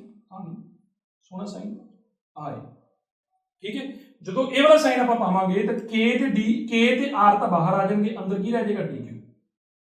ਠੀਕ ਹੈ, ਹੁਣ DQ ਨੂੰ ਪੁੱਛੋ ਵੀ ਬਾਈ ਆ ਤੁਹਾਡਾ ਸਮੇਸ਼ਨ ਹੈ, ਸਾਰੇ ਪਾਸੇ ਸਮੇਸ਼ਨ ਹੁੰਦਾ ਨਾ, ਇਹ ਥੋੜੇ ਜੋੜਦੇ ਜਾਓ ਇਨਫਾਈਨਾਈਟ ਵਾਰੀ। ਜਦੋਂ ਸਾਰੇ ਜੋੜ ਦੋਗੇ ਤਾਂ ਕਿੰਨਾ ਆ ਜਾਊਗਾ, ਇਹਦੀ ਜਗ੍ਹਾ ਤੇ ਆ ਜਾਏਗਾ Q। ਸੋ V ਕਿੰਨੇ ਬਰਾਬਰ ਆ ਗਿਆ, KQ ਬਾਈ ਕਿੰਨਾ R। Is it okay? ਆਹਾ ਸਾਡੇ ਕੋਲ ਪੋਟੈਂਸ਼ੀਅਲ ਆ ਗਿਆ। ਬਟ ਬਿਊਟੀ ਕੀ ਇਸ ਕੁਐਸਚਨ ਦੀ, ਮੈਂ ਕਿਉਂ ਇਹ ਕਿਹਾ ਕਿ ਅੱਛਾ ਕੁਐਸਚਨ ਹੈ। ਕੁਐਸਚਨ ਇਦਾਂ ਪਿਆਰਾ ਬਣ ਗਿਆ ਬੇਟੇ ਇਹ, ਕਿ ਜੇਕਰ ਮੇਰੇ ਕੋਲ ਇੱਕ ਪੁਆਇੰਟ ਚਾਰਜ ਸੈਂਟਰ ਤੇ ਬੈਠਾ ਹੋਵੇ ਤੇ R ਡਿਸਟੈਂਸ ਦੂਰ, ਇੱਕ ਪੁਆਇੰਟ ਚਾਰਜ ਸੈਂਟਰ ਤੇ ਬੈਠਾ ਹੋਵੇ ਤੇ R ਡਿਸਟੈਂਸ ਦੂਰ ਵੀ ਇੰਨਾ ਆਨਸਰ ਹੁੰਦਾ। ਤੇ ਜੇ ਉਹੀ ਚਾਰਜ ਸੈਂਟਰ ਤੇ ਨਾ ਰਹਿ ਕੇ R ਡਿਸਟੈਂਸ ਦੂਰ ਇਦਾਂ ਫੈਲ ਜਾਵੇ ਤਾਂ ਫਿਰ ਇੱਥੇ ਉਹਨਾਂ ਪੋਟੈਂਸ਼ੀਅਲ ਹੋ ਜਾਂਦਾ ਸਿਮੈਟਰੀ, ਹੈਨਾ। ਇੱਥੇ ਵਾਲਾ ਜੇ ਇੱਥੇ, ਤੇ ਜੇ ਉਹੀ ਚਾਰਜ ਚਾ ਕੇ ਤੁਸੀਂ ਕਿਸੇ ਸਰਫੇਸ ਤੇ ਫੈਲਾ ਦਿਓ ਤਾਂ ਅੰਦਰ ਵੀ ਉਹਨਾਂ ਪੋਟੈਂਸ਼ੀਅਲ ਜਿਹੜਾ ਹੈ ਉਹ ਹੋ ਜਾਂਦਾ ਹੈ। ਬਟ ਇੱਕ ਗੱਲ ਹੋਰ ਬਿਊਟੀ ਦੱਸਦਾ, ਐਂਡ ਇਹ ਆਪਾਂ ਕਰਾਂਗੇ ਬਾਅਦ ਦੇ ਵਿੱਚ, ਪਰ ਅਜੇ ਨਹੀਂ, ਕਿ ਇੱਥੇ ਹੁਣ ਤੁਸੀਂ ਕਿਤੇ ਵੀ ਪੋਟੈਂਸ਼ੀਅਲ ਕੱਢੋਗੇ ਨਾ, ਆ ਸਾਰੀ ਜਗ੍ਹਾ ਤੇ, ਇਹ ਸਭ ਜਗ੍ਹਾ ਦੇ ਪੋਟੈਂਸ਼ੀਅਲ ਸੇਮ ਆਉਂਦਾ ਹੁੰਦਾ ਹੈ। ਇਹ ਆਪਾਂ ਅੱਗੇ ਜਾ ਕੇ ਡਿਸਕਸ ਕਰਾਂਗੇ, ਠੀਕ ਹੈ। ਸੋ ਇੱਕ ਕੁਐਸਚਨ ਓਵਰ ਹੋਏ, ਟੌਪਿਕ ਅਗਲਾ ਸ਼ੁਰੂ ਕਰਾਂਗੇ ਬੇਟੇ, ਤਿਆਰ ਹੋ ਜਾਓ। ਮੈਂ ਇਹਨੂੰ ਇਰੇਜ਼ ਕਰਦਾ, ਥੋੜਾ ਮੋਟਾ ਲਿਖਣ ਵਾਲਾ ਕੰਮ ਪਹਿਲੇ ਲਿਖ ਕੇ ਰੱਖ ਲਈਏ, ਕਿਉਂਕਿ ਮਿੰਟ ਤੁਸੀਂ ਮੈਨੂੰ 40 ਦਿੰਦੇ ਹੋ, ਹਨਾ, ਕੋਈ ਗੱਲ ਨਹੀਂ। ਟੌਪਿਕ ਆਪਣੇ ਕੋਲ ਹੈ ਬੇਟੇ, ਐਂਡ ਜੇ ਤੁਸੀਂ ਮੈਨੂੰ ਕਹੋ ਵੀ ਸਰ ਇਹ ਕਿੰਨਾ ਕੁ ਇੰਪੋਰਟੈਂਟ ਹੈ, ਤਾਂ ਮੈਂ ਇੰਪੋਰਟੈਂਟ ਐ ਮੰਨਾਂ ਕਿ ਫਿਰ ਉਹੀ ਗੱਲ ਹੈ ਕਿ ਜੇ ਮੈਂ ਇਹਦੇ ਤੇ ਵੈਰੀ ਪਾਉਣਾ ਸ਼ੁਰੂ ਕਰਦਾ ਤਾਂ ਮੈਨੂੰ ਨਹੀਂ ਲੱਗਦਾ ਕਿ ਅੰਤ ਹੋਣਾ ਚਾਹੀਦਾ, ਕਿ ਤੁਹਾਨੂੰ ਇਹਦੀ ਸਮਝ ਆਈ ਹੋਣੀ ਚਾਹੀਦੀ ਕਿ ਕੀ ਟੌਪਿਕ ਹੈ, ਠੀਕ ਹੈ। ਸੋ ਤੁਹਾਨੂੰ ਪਹਿਲਾਂ ਹੀ ਦੱਸ ਚੁੱਕਿਆ ਕਿ ਇਹਦੀ ਇੰਪੋਰਟੈਂਸ ਕੀ ਆਪਣੇ ਲਈ। ਸ਼ੁਰੂ ਕਰਾਂਗੇ, ਇਟਸ ਵੈਰੀ ਈਜ਼ੀ ਆਲਸੋ, ਠੀਕ ਹੈ। ਬਸ ਆਪਾਂ ਕਨਸੈਪਟ ਫੜ ਲੈਣਾ ਹੈ, ਕਨਸੈਪਟ ਫੜ ਲਿਆ ਕਰੋ। ਜੇ ਤੁਸੀਂ ਪਿਛਲੇ ਲੈਕਚਰ ਅਟੈਂਡ ਕੀਤੇ ਨਾ ਤਾਂ ਤੁਹਾਨੂੰ ਕਨਸੈਪਟ ਸਮਝ ਆ ਜਾਣਾ ਚਾਹੀਦਾ।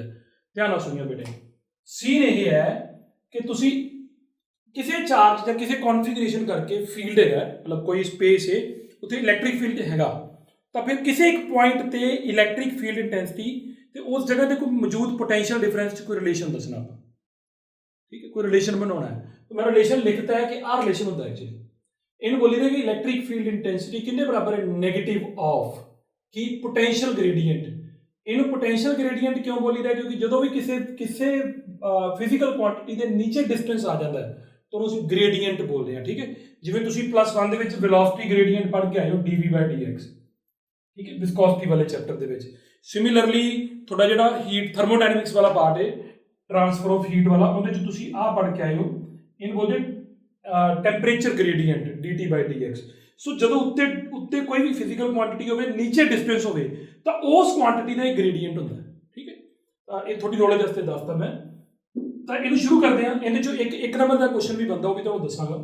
ਤਾਂ है कि मान लो कि आप एक मान लेने कि अपने को एक पॉइंट चार्ज है, दो इट डजंट मैटर केड़ा चार्ज है, एंड इहदे करके बेटे फील्ड मौजूद है, ऐ करके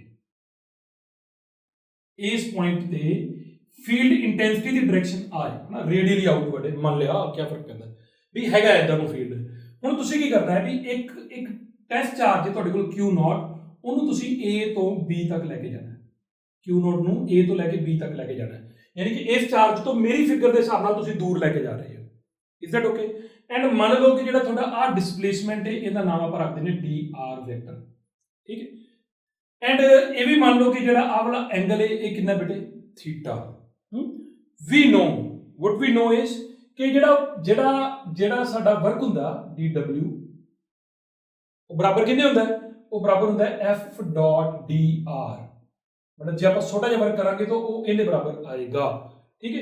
इफ जे मैं दोनों साइडां ते पता समझ लगी ना कि छोटा जिहा वर्क A तो B तक लेके जाने लिए इहदे बराबर होगा। F अगो जे मैं दोनों पासे Q नोट नाल डिवाइड करदा, समझ आ रही क्यों कर रहे हैं? आपका दिमाग चलाया करो नाल कि क्यों करें Q नोट नाल डिवाइड, बिकॉज मेरा क्वेश्चन ये डिमांड करता है कि मैनू F नहीं चाहिए E चाहिए। तो force per unit test charge सानू पता है कि टेस्ट चार्ज बहुत छोटा होना चाहिए, ਇਹਦਾ ਨਾਮ ਆਪਾਂ ਕੀ ਰੱਖ ਲਾਂਗੇ E, ਤਾਂ ਇਹ ਬਣ ਗਿਆ E ਡਾਟ dr। ਹੁਣ ਬਸ ਆਨਸਰ ਪਤਾ ਕਿੰਨਾ ਕਿ ਬਹੁਤ ਛੋਟਾ ਹੈ, ਬਸ ਜਲਦੀ ਆ ਜਾਣਾ ਆਨਸਰ ਆਪਣਾ। ਸੋ ਮੈਂ ਅਗਲੀ ਗੱਲ ਕਰਦਾ, ਇਸ ਡਾਟ ਨੂੰ ਖੋਲਦਾ ਨੰਬਰ 1 ਤੇ, ਠੀਕ ਹੈ। ਖੋਲੀਗਾ ਕਿਵੇਂ? EDR cos θ ਹੋ ਗਿਆ ਜੀ, ਡਨ। ਔਰ ਤੁਹਾਨੂੰ ਪਤਾ ਕਿ ਮੈਂ ਇਹਨੂੰ ਐਂ ਵੀ ਲਿਖ ਸਕਦਾ ਕਿ E cos θ dr, ਕੋਈ ਡਾਊਟ?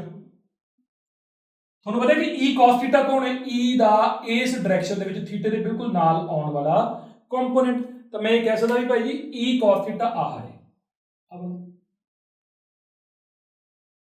ਠੀਕ ਹੈ। ਸੋ ਜਿਹੜਾ E cos θ ਕਿਉਂਕਿ ਇਹ ਆਹ ਵਾਲੀ ਡਾਇਰੈਕਸ਼ਨ ਦੇ ਲੌਂਗ ਆਇਆ, ਮੈਂ ਇਹਦਾ ਨਾਮ ER ਰੱਖ ਲੈਣਾ, ਠੀਕ ਹੈ। ਇੱਕ ਗੱਲ ER, ਠੀਕ ਹੈ, ਯਾਨੀ ਕਿ ਅਲੋਂਗ dr ਇਹਦੇ ਮਤਲਬ ER ਰੱਖ ਦੇਣਾ, ਰੱਖਤਾ। ਹੁਣ ਤੁਸੀਂ ਮੇਰੇ ਨਾਲ ਥੋੜਾ ਜਿਹਾ ਇਧਰਲੇ ਪਾਸੇ ਨੂੰ ਹਿਸਾਬ ਲਾਇਓ।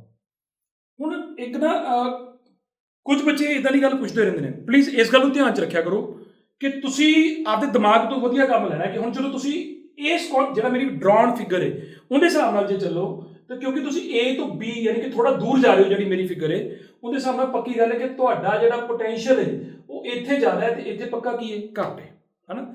ਜੇ ਮੰਨ ਲਓ ਕਿ ਮੈਂ ਇਹ ਬੋਲਾਂ ਕਿ ਬੇਟੇ ਇੱਥੇ ਮੇਰਾ B ਤੇ ਜਿਹੜਾ ਪੋਟੈਂਸ਼ੀਅਲ ਹੈ ਉਹ V ਹੈ, ਤਾਂ ਉਰੇ ਥੋੜਾ ਜਿਹਾ ਉਹਦੇ ਨਾਲ ਜ਼ਿਆਦਾ ਹੋਏਗਾ। ਥੋੜਾ ਕਿਉਂ ਕਹਿ ਰਿਹਾ? ਕਿਉਂਕਿ ਮੈਂ dr ਡਿਸਪਲੇਸਮੈਂਟ ਲਿਆ ਹੋਇਆ, ਐਂਡ ਜੇ ਇੱਥੇ V ਮੰਨਾਂ ਤੇ ਇੱਥੇ ਕਿੰਨਾ ਹੋਊਗਾ? V plus dv। ਆਈ ਹੋਪ ਤੁਸੀਂ ਮੇਰੀ ਗੱਲ ਨੂੰ ਸਮਝਦੇ ਹੋ ਨਾ।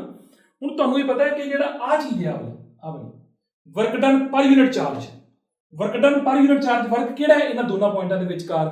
ਜਿਹੜਾ ਵਰਕ ਡਨ ਪਰ ਯੂਨਿਟ ਚਾਰਜ ਹੁੰਦਾ ਬੇਟੇ ਉਹ ਪੋਟੈਂਸ਼ੀਅਲ ਡਿਫਰੈਂਸ ਵੀ ਹੁੰਦਾ, ਹਨਾ। ਤਾਂ ਮੈਂ ਇਹਨੂੰ ਪੋਟੈਂਸ਼ੀਅਲ ਡਿਫਰੈਂਸ ਵੀ ਲਿਖ ਸਕਦਾ VB minus VA, ਹਨਾ, VB minus VA। ਹੁਣ VB ਤੁਹਾਡਾ ਐਕਚੁਅਲੀ ਕੌਣ ਹੈ? ਉਹਦਾ ਨਾਮ ਮੈਂ ਕੀ ਰੱਖਤਾ ਬੇਟੇ? VB ਦਾ ਨਾਮ ਕੀ ਰੱਖਤਾ ਇੱਥੇ? V, ਹਨਾ। ਤੇ VA ਦਾ ਨਾਮ ਕੀ ਰੱਖਤਾ? ਥੋੜਾ ਜਿਹਾ ਉਹਦੇ ਨਾਲੋਂ ਵੱਧ V plus dv। ਇੱਥੇ ਲੈ ਕੇ ਵੈਲਿਊਜ਼ ਭਰ ਦਿਓ, V ਤੇ ਇੱਥੇ ਕਿੰਨਾ ਆਏਗਾ? V plus dv, ਠੀਕ ਹੈ। ਮਤਲਬ ਮੁੱਕਦੀ ਗੱਲ ਹੈ ਕਿ ਇਹਦਾ ਮਤਲਬ ਹੈ ਕਿ ਸਿਸਟਮ ਦੀ ਦੇਖੋ ਦੋ ਗੱਲਾਂ ਨੇ, ਜਦੋਂ ਤੁਸੀਂ ਸਿਸਟਮ ਦੇ ਨੇੜੇ ਜਾਂਦੇ ਹੋ ਤਾਂ ਉਹਦੀ એનર્ਜੀ ਵੱਧਦੀ ਹੈ, ਜਦੋਂ ਤੁਸੀਂ ਦੂਰ ਜਾਂਦੇ ਹੋ ਉਹਦੀ એનર્ਜੀ ਘਟਦੀ ਹੈ। ਨੈਗੇਟਿਵ ਸਾਈਨ ਦਾ ਮਤਲਬ ਕਿ ਉਹਦੀ એનર્ਜੀ ਘਟ ਰਹੀ ਹੈ, ਪੱਕੀ ਗੱਲ ਹੈ। ਸੋ ਮੈਨੂੰ ਇਹ ਲੱਗਦਾ ਹੈ ਕਿ ਜਦੋਂ ਇਹਨੂੰ ਇਹ ਵੀ ਤਰੀਕੇ ਦੀ એનર્ਜੀ ਨਾ ਵਰਕ ਡਨ ਪਰ ਯੂਨਿਟ ਚਾਰਜ V ਨਾਲ V ਬੇਟੇ ਕੱਟਿਆ ਗਿਆ, ਸੋ ਤੁਹਾਡੇ ਕੋਲ ਕਿੰਨਾ ਆ ਗਿਆ? ਮਾਈਨਸ ਦਾ dv ਇਜ਼ ਇਕੁਅਲ ਟੂ ਕਿੰਨਾ? ER ਤੇ ਨਾਲ ਕਿੰਨਾ? dr। ਸੋ ਇਥੋਂ ER ਕਿੰਨੇ ਬਰਾਬਰ ਆ ਗਿਆ? ਉਹ ਬਰਾਬਰ ਆ ਗਿਆ ਮਾਈਨਸ ਦਾ dv ਬਾਈ dr। ਸੋ ਇਥੋਂ ਇੱਕ ਗੱਲ ਹੋਰ ਪਤਾ ਲੱਗੀ ਕਿ ਜਿਹੜਾ ਇਹ ER ਹੈ ਇਹ ਐਕਚੁਅਲੀ ਕੌਣ ਹੈ? ਇਸ dr ਦੇ ਅਲੋਂਗ E ਦਾ ਕੰਪੋਨੈਂਟ ਹੈ। ਸੋ ਮੈਂ ਇੱਥੇ ਵੀ ਚੇਂਜ ਕਰ ਦਿੰਦਾ ਬੇਟਾ ਇਸ ਗੱਲ ਨੂੰ, ਠੀਕ ਹੈ। ਹੁਣ ਇੱਥੋਂ ਕੀ ਗੱਲ ਪਤਾ ਲੱਗੀ? ਤੁਹਾਡਾ dr ਜਿਹੜਾ ਡਿਸਪਲੇਸਮੈਂਟ ਸਾਡੇ 3 ਡਾਈਮੈਂਸ਼ਨਲ ਸਪੇਸ 'ਚ ਡਿਸਪਲੇਸਮੈਂਟ ਜਿਹੜਾ ਹੁੰਦਾ ਨਾ ਆਹ ਵਾਲਾ, ਹੁਣ ਮੰਨ ਲਓ ਕਿ ਜਿਵੇਂ ਮੈਂ ਕਹਾਂ ਉਸ ਓਰੀਜਨ ਦੇ ਹਿਸਾਬ ਨਾਲ ਮੇਰਾ ਡਿਸਪਲੇਸਮੈਂਟ ਆ ਹੋਇਆ dr। ਜਦੋਂ ਮੇਰਾ ਡਿਸਪਲੇਸਮੈਂਟ ਆ ਹੁੰਦਾ ਨਾ dr, ਤਾਂ ਮੈਂ ਕੁਝ x ਡਾਇਰੈਕਸ਼ਨ 'ਚ ਵੀ ਜਾਣਾ, ਕੁਝ y 'ਚ ਵੀ ਜਾਣਾ ਤੇ ਕੁਝ z 'ਚ ਵੀ ਜਾਣਾ। ਆਇਓ ਸਮਝਦੇ ਹੋ ਨਾ? ਜਿਵੇਂ ਆ dr ਹੈ ਬੇਟੇ, dr ਦਾ ਕੁਝ ਹਿੱਸਾ ਇੱਧਰ ਨੂੰ ਹੈ, ਟੇਢਾ ਹੈ ਨਾ, dx dy ਤੇ dz ਕੁਝ ਹਿੱਸਾ। ਤਾਂ ਕਿਉਂਕਿ ਇਹ ਅੱਗੋਂ ਇਹਦੇ 3 ਹਿੱਸੇ ਹੋ ਸਕਦੇ ਨੇ ਇਦਾਂ ਕਰਕੇ,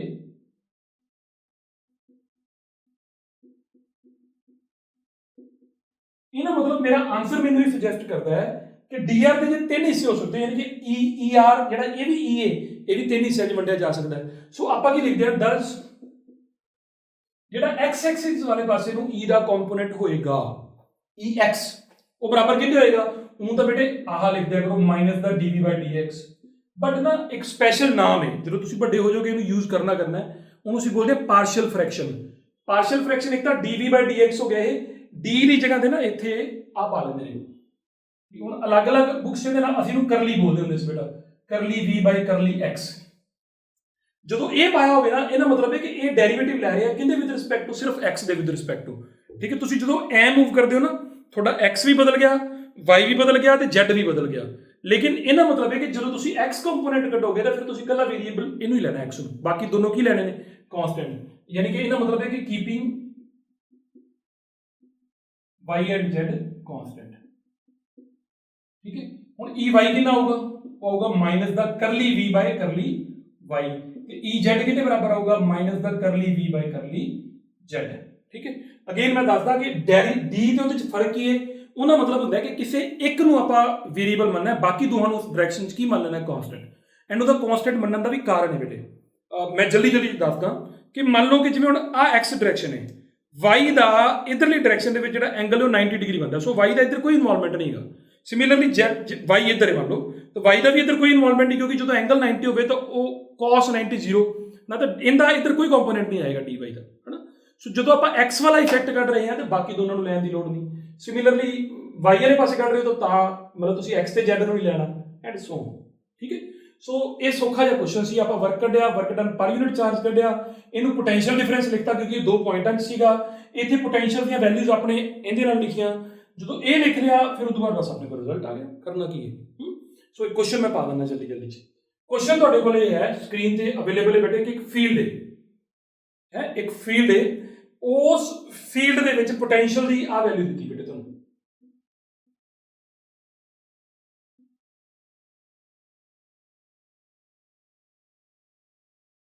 ਠੀਕ ਹੈ, ਆ ਪੋਟੈਂਸ਼ੀਅਲ ਦੀ ਵੈਲਿਊ ਦਿੱਤੀ ਹੋਈ ਹੈ।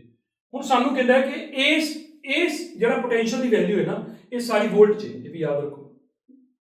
ਐਂਡ ਯਾਦ ਨਾ ਕਿ ਇੱਥੇ v ਛੋਟਾ ਪਾਉਣਾ, ਇੱਕ ਬੜਾ ਪੰਗਾ ਹੈ ਪੋਟੈਂਸ਼ੀਅਲ ਦੇ ਨਾਮ 'ਚ, ਬੜੀ ਕਨਫਿਊਜ਼ਨ ਰਹਿੰਦੀ ਹੈ, ਪਤਾ ਨਹੀਂ ਕਿਉਂ ਅੰਗਰੇਜ਼ਾਂ ਨੇ ਇਹ ਕਰਤਾ ਕਿ ਉਰੇ ਵੀ v ਲਿਖ ਦਿੱਤਾ, ਉਹਦੇ ਵੀ v ਲਿਖ ਦਿੱਤਾ, ਪਤਾ ਨਹੀਂ ਪੰਗਾ ਹੀ ਪਿਆ ਰਹਿੰਦਾ ਵੀ ਹੁਣ ਇਹ v ਕੀ ਹੈ, ਇਹ v ਕੀ ਹੈ, ਮਤਲਬ ਇੱਕ ਕੁਆਂਟੀਟੀ ਦਾ ਨਾਮ ਹੈ, ਦੂਜਾ ਯੂਨਿਟ ਦਾ ਨਾਮ ਹੈ। ਸੋ ਸਮਝ ਨਹੀਂ ਆਉਂਦੀ ਵੀ ਯਾਰ ਇਹਨੂੰ ਡਿਫਰੈਂਟ ਨਾਮ ਦੇ ਦਿਓ। ਸੋ ਕਈ ਬੁੱਕਸ ਵਿੱਚ ਡਿਫਰੈਂਟ ਦਿੱਤਾ ਵੀ ਹੁੰਦਾ, ਤਾਂ ਮੈਂ ਇੱਥੇ VOLT ਲਿਖ ਦੇਣਾ, ਲੇਕਿਨ v ਛੋਟੀ ਪਾ ਦੇਣਾ। ਇਹਦਾ ਮਤਲਬ ਹੈ ਕਿ ਇਹ ਵੋਲਟ 'ਚ ਦਿੱਤਾ ਹੋਇਆ। ਐਂਡ ਕੋਈ ਪੁਆਇੰਟ ਹੈ ਬੇਟੇ, ਪੁਆਇੰਟ ਕਿੰਨਾ ਦਿੱਤਾ ਹੋਇਆ ਜਿੱਥੇ ਆਪਾਂ ਕੱਢਣਾ ਹੈ, ਉਹ ਹੈਗਾ ਸੇ 1 0 ਤੇ 3 ਮੀਟਰ, ਇਹ ਸਾਰੇ ਮੀਟਰਾਂ 'ਚ ਨੇ। ਤੇ ਇਸ ਪੁਆਇੰਟ ਤੇ ਆਪਾਂ ਇਲੈਕਟ੍ਰਿਕ ਫੀਲਡ ਵੈਕਟਰ ਕੱਢਣਾ ਹੈ। ਕੀ ਕੱਢਣਾ ਹੈ? E vector. It's very easy question ਹੈ। ਮੇਰਾ ਮਕਸਦ ਤੁਹਾਨੂੰ ਪਤਾ ਹੀ ਹੈ ਬੇਟੇ ਕਿ ਮੈਨੂੰ ਇਹ ਲੱਗਦਾ ਕਿ ਤੁਹਾਨੂੰ ਕਨਸੈਪਟ ਦੀ ਨੌਲੇਜ ਉਦੋਂ ਹੁੰਦੀ ਹੈ ਜਦੋਂ ਤੁਸੀਂ ਉਹਦੀ ਐਪਲੀਕੇਸ਼ਨ ਕਰ ਪਾਓ। ਦੇਖੋ, ਥਿਊਰੀ ਆਉਣਾ ਤੇ ਉਹਦੇ ਨੂਮੈਰੀਕਲ ਕਰਨੇ, ਦੋਨੇ ਆਪਦੇ ਆਪ 'ਚ ਇੰਪੋਰਟੈਂਟ ਗੱਲਾਂ ਨੇ। ਜਦੋਂ ਤੁਸੀਂ ਨੂਮੈਰੀਕਲ ਦੀ ਹੈਂਡਲਿੰਗ ਸਿੱਖ ਜਾਂਦੇ ਹੋ ਤਾਂ ਨੂਮੈਰੀਕਲ ਦੀ ਹੈਂਡਲਿੰਗ ਸਿੱਖਣ ਦਾ ਮਤਲਬ ਇਹ ਹੈ ਕਿ ਤੁਸੀਂ ਇਹਦੇ ਨਾਲ ਜ਼ਿਆਦਾ ਫੈਮਿਲੀਅਰ ਹੋ ਗਏ ਸਾਰੇ ਕੰਮ ਦੇ ਨਾਲ। ਸੋ ਨੂਮੈਰੀਕਲ ਦੀ ਹੈਂਡਲਿੰਗ ਬਹੁਤ ਸੌਖੀ ਹੁੰਦੀ। ਹੁਣ ਦੇਖੋ ਤੁਸੀਂ ਕਿੱਡਾ ਸੌਖਾ ਕੁਐਸਚਨ ਹੈ ਇਹ। ਮੈਂ ਕਿਹਾ E 10000 ਦੀ ਵੈਲਿਊ ਕੱਢਣੀ, ਕਹਿੰਦਾ ਦੇਖੋ ਮੇਰੇ 3 ਕੰਪੋਨੈਂਟ ਹੋਣਗੇ, ਇੱਕ ਆਹ, ਤੀਜਾ ਆਹ ਵਾਲਾ। ਤਿੰਨੇ ਕੱਢ ਲਿਆਓ, ਇੱਥੇ ਲਿਆ ਕੇ ਭਰ ਦਿਓ, ਅਸੀਂ ਕੱਢਾਂਗੇ ਜੀ। ਫਿਰ ਅਸੀਂ ਪਹਿਲਾਂ ਕੱਢਾਂਗੇ EX ਕਹਿੰਦਾ ਮੇਰੀ ਵੈਲਿਊ ਕਿੰਨੀ? ਮਾਈਨਸ ਦਾ ਕਰਲੀ v/ਕਰਲੀ x। ਓਕੇ, ਲਿਆਓ ਕੱਢੋ। ਜਦੋਂ ਤੁਸੀਂ ਹੁਣ with respect to x derivative ਕੱਢਣਾ ਹੈ ਤੇ y ਤੇ z ਨੂੰ ਕਾਂਸਟੈਂਟ ਲੈ ਲੈਣਾ। ਤੁਹਾਨੂੰ ਪਤਾ ਹੋਣਾ ਚਾਹੀਦਾ ਕਿ ਜਿਹੜਾ ਕਾਂਸਟੈਂਟ ਹੁੰਦਾ ਨਾ, ਵੈਸੇ ਤਾਂ ਇੱਕ ਡਿਫਰੈਂਸ਼ੀਏਸ਼ਨ ਦਾ ਲੈਕਚਰ ਵੀ ਜਲਦੀ ਅਵੇਲੇਬਲ ਹੋਊਗਾ, ਤੁਹਾਨੂੰ ਮਿਲ ਜਾਏਗਾ। ਵੈਸੇ ਇਹ ਇੱਕ ਵਾਰੀ ਯਾਦ ਰੱਖੋ, ਜਿਹੜਾ ਕਾਂਸਟੈਂਟ ਹੈ ਨਾ ਵਾਲਾ, ਜੇ ਕਾਂਸਟੈਂਟ ਨੇ ਤਾਂ ਕਾਂਸਟੈਂਟ ਬਦਲਦੇ ਨਹੀਂ ਹੁੰਦੇ, ਸੋ ਕਾਂਸਟੈਂਟ ਦਾ ਡੈਰੀਵੇਟਿਵ 0 ਹੁੰਦਾ। ਤੇ ਜਦੋਂ ਤੁਸੀਂ ਇਹਦਾ ਡੈਰੀਵੇਟਿਵ ਕੱਢਣਾ ਹੈ ਤਾਂ ਡੈਰੀਵੇਟਿਵ ਕਿੰਨਾ ਹੋਊਗਾ? ਮੈਂ ਤੁਹਾਨੂੰ ਕੱਢਣਾ ਸਿਖਾਵਾਂ ਡੈਰੀਵੇਟਿਵ, ਜੇ ਨਹੀਂ ਹੁੰਦਾ ਤਾਂ ਆ ਪਾਵਰ ਅੱਗੇ ਲਿਆਓ। ਜਦੋਂ ਇਹ ਪਾਵਰ ਅੱਗੇ ਆਏਗੀ ਤੇ ਇਹਦੇ ਨਾਲ ਮਲਟੀਪਲਾਈ ਕਰ ਦਿਓ। ਯਾਨੀ ਕਿ ਡੈਰੀਵੇਟਿਵ ਦਾ ਹੁੰਦਾ ਹੈ ਕਿ x ਦੀ ਪਾਵਰ n ਦਾ ਡੈਰੀਵੇਟਿਵ ਕਿਵੇਂ ਕੱਢੀਦਾ ਬੇਟੇ? ਪਾਵਰ ਅੱਗੇ ਆ ਜਾਂਦੀ ਹੈ, ਪਿੱਛੇ ਇੱਕ ਪਾਵਰ ਘੱਟ ਜਾਂਦੀ ਹੈ। ਪਾਵਰ ਅੱਗੇ ਆ ਜਾਂਦੀ, ਪਿੱਛੇ ਇੱਕ ਪਾਵਰ ਘੱਟ ਜਾਂਦੀ ਹੈ। ਸੋ ਆਪਾਂ ਕੀ ਕਰਾਂਗੇ ਕਿ ਪਾਵਰ ਅੱਗੇ ਲਿਆਓ 6, x ਦੀ ਪਾਵਰ ਕਿੰਨੀ ਰਹਿ ਜਾਏਗੀ? 1, ਮਤਲਬ ਇਹ ਇੱਥੇ ਮਲਟੀਪਲਾਈ ਹੋ ਗਿਆ 1। ਠੀਕ ਹੈ, ਤਾਂ ਹੁਣ ਆਪਾਂ ਨੂੰ ਪਰ ਚਾਹੀਦਾ ਹੈ EX ਦੀ ਵੈਲਿਊ ਕਿੱਥੇ? ਆ 103 ਤੇ। ਜਦੋਂ ਤੁਸੀਂ ਇੱਥੇ ਭਰਨਾ ਚਾਹੋਗੇ ਆਹ ਵਾਲਾ ਪੁਆਇੰਟ ਐਟ 103, ਤਾਂ ਤੁਹਾਡਾ ਆਨਸਰ ਕਿੰਨਾ ਬਣੇਗਾ? ਮਾਈਨਸ ਦਾ 6 ਇੰਟੂ 1, 9 ਆ ਭਰ ਸਕਦੇ, 9 ਆ ਭਰ ਸਕਦੇ, ਸੋ ਮਾਈਨਸ ਦਾ 6 ਹੀ ਰਹਿ ਗਿਆ। ਠੀਕ ਹੈ, ਇੰਨੇ ਨਿਊਟਨ ਪਰ ਕੂਲਮ ਲਿਖ ਦੋ ਜੇ ਲਿਖਣਾ ਤਾਂ। E ਦੇ ਯੂਨਿਟ ਇਹੀ ਹੁੰਦੇ ਨੇ। ਸਿਮਿਲਰਲੀ ਬੇਟੇ EY ਕਢਾਓ। EY ਕਿੰਨਾ ਆਊਗਾ? ਸ਼ਾਬਾਸ਼। ਜਦੋਂ EY ਕੱਢੋਗੇ ਇਹਨੂੰ ਸਮਝ ਲਓ ਕਿ ਕਾਂਸਟੈਂਟ ਹੈ, ਇਹ ਵੀ ਕਾਂਸਟੈਂਟ ਹੈ, ਇਹਨਾਂ ਦੋਨਾਂ ਦਾ ਡੈਰੀਵੇਟਿਵ 0 ਹੋ ਗਿਆ। ਹੁਣ ਜਦੋਂ ਇਹਦਾ ਡੈਰੀਵੇਟਿਵ ਕੱਢੋਗੇ ਤਾਂ ਪਾਵਰ 1 ਅੱਗੇ ਆ ਜਾਏਗੀ, ਤਾਂ ਮਾਈਨਸ ਦਾ 2 ਤੇ ਜਦੋਂ ਪਾਵਰ 1 ਅੱਗੇ ਆਏਗੀ ਤਾਂ ਮਾਈਨਸ 2 ਹੀ ਰਹਿ ਜਾਣਾ। y ਦੀ ਪਾਵਰ ਪਿੱਛੇ ਕਿੰਨੀ ਹੋ ਜਾਏਗੀ 0, ਐਨੀਥਿੰਗ ਰੇਜ਼ ਟੂ ਪਾਵਰ 0 ਕਿੰਨੀ ਹੁੰਦੀ 1, ਠੀਕ ਹੈ। ਸੋ ਇਹ ਤੁਹਾਨੂੰ ਇੱਕ ਨੰਬਰ ਹੀ ਆ ਗਿਆ, ਇਹਦੇ ਚ ਆਪਾਂ ਭਾਵੇਂ ਆ ਵੈਲਿਊ ਭਰੀ ਕਿੱਥੇ ਭਰਾਂਗੇ, y ਦੀ ਵੈਲਿਊ ਤਾਂ ਹੈ ਹੀ ਨਹੀਂ। ਸਿਮਿਲਰਲੀ ez ਕੱਢ ਦੋ ਬੇਟੇ, ez ਕਿੰਨਾ ਹੋਊਗਾ, ਸ਼ਾਬਾਸ਼। ez ਕਿਵੇਂ ਕੱਢੋਗੇ, ਘਟਾਓ, ਸ਼ਾਬਾਸ਼। ਇਹਨਾਂ ਦੋਨਾਂ ਨੂੰ ਕਾਂਸਟੈਂਟ ਮੰਨ ਲਓ, ਜੇ ਇਹਨਾਂ ਦੋਨਾਂ ਨੂੰ ਕਾਂਸਟੈਂਟ ਮੰਨੋਗੇ ਤਾਂ ਮਾਈਨਸ ਦਾ ਕਰਲੀ v ਬਾਈ ਕਰਲੀ z ਕੱਢਣਾ ਆਪਾਂ, ਸ਼ਾਬਾਸ਼। ਇਹਨਾਂ ਨੂੰ ਕਾਂਸਟੈਂਟ ਮੰਨੋਗੇ ਤਾਂ ਡੈਰੀਵੇਟਿਵ ਕਿਵੇਂ ਕੱਢੋਗੇ, ਪਾਵਰ ਅੱਗੇ ਆ ਜਾਏਗੀ 14 ਤੇ ਨਾਲ ਕਿੰਨਾ z, ਪਰ ਆਪਾਂ ਨੂੰ ez ਦੀ ਵੈਲਿਊ ਕਿੱਥੇ ਚਾਹੀਦੀ ਬੇਟੇ, ਕਿਹੜੀ ਜਗ੍ਹਾ ਤੇ ਚਾਹੀਦੀ, ਉਹ ਭਰ ਦੋ 103 ਭਰਿਆ ਜਾਣਾ ਬੇਟੇ ਇੱਥੇ, ਜਦੋਂ 3 ਭਰੋਗੇ ਤਾਂ ਕਿੰਨਾ ਬਣ ਜਾਊਗਾ 14 3s are 42 ਇੰਨੇ ਨਿਊਟਨ ਪਰ ਕੂਲਮ, ਠੀਕ ਹੈ। ਸੋ ਇਹਦਾ ਮਤਲਬ ਇਹ ਹੋ ਗਿਆ ਇੱਕ ਨੈਗੇਟਿਵ ਸਾਈਨ ਘਟ ਗਿਆ ਨਾ, ਉਹਦੇ ਮਾਈਨਸ ਦਾ ਸਾਈਨ ਆਏਗਾ ਬੇਟੇ, ਠੀਕ ਹੈ। ਹੁਣ ਜਦੋਂ ਨੈਗੇਟਿਵ ਸਾਈਨ ਆ ਗਿਆ ਤਾਂ ਤੁਹਾਡਾ e ਟੋਟਲ ਕਿਹਦੇ ਬਰਾਬਰ ਬਣ ਗਿਆ, ਉਹ ਬਰਾਬਰ ਬਣ ਗਿਆ ex ਮਾਈਨਸ ਦਾ 6i ਕੈਪ, ਫਿਰ ey ਬੇਟਾ ਮਾਈਨਸ ਦਾ 2j ਕੈਪ, ਫਿਰ ez, ਤਾਂ ਉਹ ਇਹ ਸਾਰੇ ਨੈਗੇਟਿਵ ਆ ਗਏ। ਇੱਕ ਬੇਟੇ ਆ ਪਲੱਸ ਦਾ ਨਹੀਂ ਆਣਾ ਸੀ, ਪਤਾ ਕਿਉਂ ਨਾ, ਮੈਂ ਵੈਸੇ ਘੱਟ ਕੀਤਾ ਇੱਥੇ, ਮੇਰੇ ਕੋਲ ਤਾਂ ਹੀ ਗਲਤੀ ਹੋ ਗਈ। ਇਹ ਹੁੰਦਾ ਮਾਈਨਸ ਦਾ ਕਰਲੀ v ਬਾਈ ਕਰਲੀ y, ਜਦੋਂ ਤੁਸੀਂ ਇਹਨੂੰ ਮਾਈਨਸ ਦਾ ਪਾਓਗੇ ਤਾਂ ਇੱਕ ਮਾਈਨਸ ਅੱਗੇ ਹੋ ਰਹੀ ਕਿਨੇ ਪਲੱਸ ਦਾ ਬਣ ਜਾਣਾ, ਠੀਕ ਹੈ। ਮੈਂ ਵੀ ਤਾਂ ਹੀ ਸੋਚ ਰਿਹਾ ਸੀ ਕਿ ਤਿੰਨਾਂ ਚ ਸਾਈਨ ਚ ਫਰਕ ਸੀਗਾ, ਤਾਂ ਇੱਕ ਮਾਈਨਸ 6i ਕੈਪ ਆ ਗਿਆ, ਪਲੱਸ ਦਾ 2j ਕੈਪ ਆ ਗਿਆ, ਤੇ ਮਾਈਨਸ ਦਾ 42j ਕੈਪ ਆ ਗਿਆ। ਸੋ ਦਿਸ ਇਜ਼ ਡਨ, ਠੀਕ ਹੈ। ਇੱਕ ਵਾਰ ਹੋਰ ਪ੍ਰੈਕਟਿਸ ਕਰ ਲੈਣਾ, ਇੱਕ ਅੱਧਾ ਕੁਐਸਚਨ ਮੈਂ ਹੋਰ ਦੇ ਦੇਣਾ, ਉਹਦਾ ਵੀ ਆਨਸਰ ਲਿਖ ਕੇ ਪਾ ਦੇਣਾ ਕਿ ਤੁਹਾਨੂੰ v ਦਿੱਤਾ ਹੋਇਆ ਸੇ 7x ਦਾ square minus 2y square minus ਦਾ ਸੇ z ਦਾ ਕਿਊਬ, ਤੇ ਤੁਸੀਂ ਐਡ 1 0 ਦਾ 1 2 3 ਇਹ ਸਭ ਮੀਟਰਾਂ 'ਚ ਆ ਕੁਐਸਚਨ ਨੋਟ ਕਰ ਲਓ ਕਿ ਇਸ ਪੁਆਇੰਟ ਤੇ ਪੋਟੈਂਸ਼ੀਅਲ ਗਿਵਨ ਹੈ, ਆਪਾਂ ਇਲੈਕਟ੍ਰਿਕ ਫੀਲਡ ਵੈਕਟਰ ਕੱਢਣਾ ਕਰਕੇ ਆਨਸਰ ਪਾ ਦੇਣਾ ਕੰਪਲੀਟ ਸਹੀ ਤਰੀਕੇ ਦਾ, ਠੀਕ ਹੈ। ਪੂਰਾ ਲਿਖ ਕੇ ਚੰਗੀ ਤਰ੍ਹਾਂ ਵੀ ex ਤੁਹਾਡਾ ਕਿਵੇਂ ਕੱਢੋਗੇ, ਲਿਖ ਕੇ ਪ੍ਰੋਸੈਸ, ਫਿਰ ਇਹਨਾਂ ਆਨਸਰ ਪਾਉਣਾ। ਸੋ ਇਹ ਡਨ ਹੋਇਆ ਬੇਟੇ, ਇਹ ਟੌਪਿਕ ਬਹੁਤ ਇੰਪੋਰਟੈਂਟ ਹੈ, ਇਹ ਰਿਜ਼ਲਟ ਬਹੁਤ ਇੰਪੋਰਟੈਂਟ ਹੈ, ਯਾਦ ਰੱਖਣਾ ਇਸ ਗੱਲ ਨੂੰ। ਅਗਲੇ ਟੌਪਿਕ ਵੱਲ ਚੱਲਾਂਗੇ, ਅਗਲਾ ਟੌਪਿਕ ਹੈਗਾ ਇਕੁਈਪੋਟੈਂਸ਼ੀਅਲ ਸਰਫੇਸਿਸ।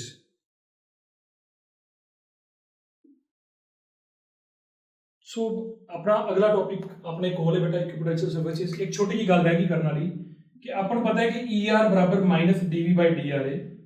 ਜੇ ਮੈਨੂੰ ਕੋਈ ਪੁੱਛੇ ਕਿ ਯੂਨਿਟਸ ਕੀ ਹੁੰਦੇ ਨੇ E ਦੇ, ਤਾਂ ਵੀ ਨੋ ਕਿ ਇਧਰਲੀ ਸਾਈਡ ਦੇ ਯੂਨਿਟਸ ਜਿਹੜੇ ਬਣਨਗੇ ਉਹ ਹੋਣਗੇ ਨਿਊਟਨ ਪਰ coulomb, in terms of Newton ਪਰ ਕੂਲਮ, ਤੇ ਇਧਰਲੀ ਸਾਈਡ ਤੇ ਇਹ ਕੀ ਹੈ ਬੇਟੇ, ਆਹ ਹੁੰਦਾ ਵੋਲਟ ਚ ਤੇ ਆਉਂਦਾ ਮੀਟਰ ਚ। ਸੋ ਨਿਊਟਨ ਪਰ ਕੂਲਮ ਵੋਲਟ ਪਰ ਮੀਟਰ ਦੇ ਬਰਾਬਰ ਵੀ ਹੁੰਦਾ, ਠੀਕ ਹੈ। ਇਹ ਐਗਜ਼ਾਮੀਨੇਸ਼ਨ ਪੁਆਇੰਟ ਆਫ ਵਿਊ ਚ ਵੀ ਇੰਪੋਰਟੈਂਟ ਹੈ, ਜਿਵੇਂ ਨੀਟ ਚ ਸਿੱਧਾ ਪੁੱਛਿਆ ਜਾ ਸਕਦਾ ਹੈ ਵੀ ਨਿਊਟਨ ਪਰ ਕੂਲਮ ਤੇ ਵੋਲਟ ਪਰ ਮੀਟਰ ਦੋਨੋਂ ਸੇਮ ਗੱਲ ਹੈ।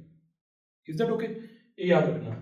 ਤਾਂ ਟੌਪਿਕ ਆਪਣਾ ਹੈਗਾ ਇਕੁਈਪੋਟੈਂਸ਼ੀਅਲ ਸਰਫੇਸਿਸ। ਨਾਮ ਤੋਂ ਹੀ ਕਲੀਅਰ ਹੈ ਕਿ ਨਹੀਂ, ਨਾਮ ਤੋਂ ਹੀ ਕਲੀਅਰ ਹੈ ਵੀ ਕੀ ਟੌਪਿਕ ਹੈ। ਇਕੁਈ ਮਤਲਬ ਕੀ ਹੋ ਗਿਆ, ਸੇਮ, ਪੋਟੈਂਸ਼ੀਅਲ ਮਤਲਬ ਸੇਮ ਪੋਟੈਂਸ਼ੀਅਲ ਹੋਵੇ, ਤਾਂ ਇਦਾਂ ਦੇ ਸਰਫੇਸ ਜਿਨ੍ਹਾਂ ਤੇ ਪੋਟੈਂਸ਼ੀਅਲ ਸੇਮ ਰਵੇ ਉਹਨੂੰ ਅਸੀਂ ਬੋਲਦੇ ਇਕੁਈਪੋਟੈਂਸ਼ੀਅਲ ਸਰਫੇਸ। ਯਾਨੀ ਕਿ ਕੋਈ ਇਦਾਂ ਦਾ ਸਰਫੇਸ ਲਓ ਜਿੱਥੇ ਹਰ ਪੁਆਇੰਟ ਤੇ ਪੋਟੈਂਸ਼ੀਅਲ ਸੇਮ ਰਹੇ, ਤਾਂ ਅਸੀਂ ਉਹਨੂੰ ਬੋਲਾਂਗੇ ਵੀ ਉਹ ਕੀ ਹੈ, ਇਕੁਈਪੋਟੈਂਸ਼ੀਅਲ ਸਰਫੇਸ। ਸੋ ਜਿਵੇਂ ਬੇਟੇ ਹੁਣ ਤੁਸੀਂ ਦੇਖੋਗੇ, ਤੁਹਾਨੂੰ ਇਹ ਭਾਈ ਸਾਹਿਬ ਦਿਖ ਰਹੇ ਨੇ, ਇਹਦੇ ਤੇ ਮੰਨ ਲਓ Q ਚਾਰਜ ਆ ਗਿਆ, ਇਹਦੇ ਤੋਂ ਜਿਵੇਂ R ਡਿਸਟੈਂਸ ਦੂਰ ਇੱਥੇ ਆ, ਇੱਥੇ ਕੋਈ ਪੋਟੈਂਸ਼ੀਅਲ ਦੀ ਵੈਲਿਊ ਹੈਗੀ ਆਪਾਂ ਨੂੰ ਪਤਾ।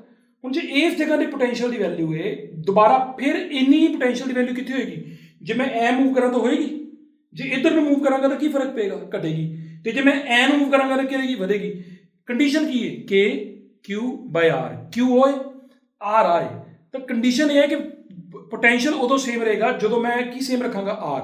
ਇਹਦਾ ਮਤਲਬ ਹੈ ਕਿ ਜੇ ਮੈਂ ਇਹਦੇ ਤੋਂ ਮੂਵ ਕਰਕੇ ਐਵੇਂ ਮੂਵ ਕਰਾਂ ਇੱਦਾਂ ਕਰਕੇ, ਹਰ ਵਕਤ ਮੇਰਾ ਡਿਸਟੈਂਸ ਜਿਹੜਾ ਹੱਥ ਦਾ ਕੀ ਰਵੇ, ਸੇਮ। ਯਾਨੀ ਕਿ ਇਹਦੇ ਅਰਾਊਂਡ ਮੈਂ ਕੀ ਬਣਾ ਲਾਂ, ਇੱਕ ਸਫੀਅਰ, ਹੈ ਨਾ, ਤਾਂ ਫਿਰ ਉੱਥੇ ਜਿੰਨਾ ਰੇਡੀਅਸ ਸੇਮ ਹੋਵੇ, ਯਾਨੀ ਕਿ ਸੈਂਟਰ ਉੱਥੇ ਹੋਵੇ ਉੱਧਰ, ਤਾਂ ਆਪਾਂ ਬੋਲਾਂਗੇ ਵੀ ਇਹ ਕਿੱਦਾਂ ਦਾ ਸਰਫੇਸ ਬਣੇਗਾ ਵਾਲਾ, ਇਕੁਈਪੋਟੈਂਸ਼ੀਅਲ ਸਰਫੇਸ, ਕਿਉਂਕਿ ਇਹਦੇ ਹਰ ਪੁਆਇੰਟ ਤੇ ਪੋਟੈਂਸ਼ੀਅਲ ਕੀ ਰਹਿਣ ਵਾਲਾ, ਸੇਮ।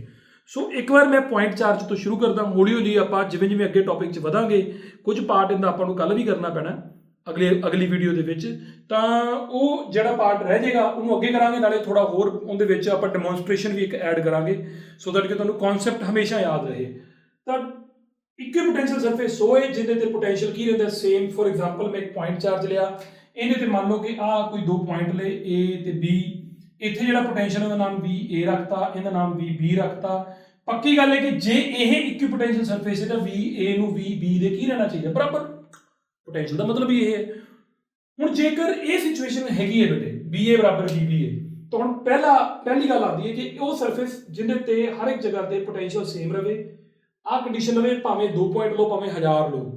ਜੇ ਆਹ ਕੰਡੀਸ਼ਨ ਹਰ ਵਾਰੀ ਰਹੇ ਕਿ ਉਹਨਾਂ ਦੋਨਾਂ ਪੁਆਇੰਟਾਂ ਦੇ ਪੋਟੈਂਸ਼ੀਅਲ ਸੇਮ ਹੈ, ਤਾਂ ਉਹ ਪੁਆਇੰਟ ਪੱਕਾ ਕਿੱਥੇ ਲਾਈ ਕਰਦੇ ਬੇਟੇ, ਉਸ ਇਕੁਇਪੋਟੈਂਸ਼ੀਅਲ ਸਰਫੇਸ ਤੇ। ਇਹਦੀ ਹੁਣ ਪ੍ਰੋਪਰਟੀਜ਼ ਨੇ ਬੇਟੇ, ਜਿਵੇਂ ਮੈਂ ਪਹਿਲੀ ਪ੍ਰੋਪਰਟੀ ਲਿਖੀ and they are very easy, bus copy ਤੇ ਲਿਖ ਲਿਓ ਜੀ ਜਲਦੀ ਚ, ਠੀਕ ਹੈ। ਆਹ ਆਪਣੀ ਇਕੁਏਸ਼ਨ ਹੈ, ਮਾਸਟਰ ਇਕੁਏਸ਼ਨ, ਇਹਨੇ ਆਪਣੇ ਕੰਮ ਆ ਜਾਣਾ।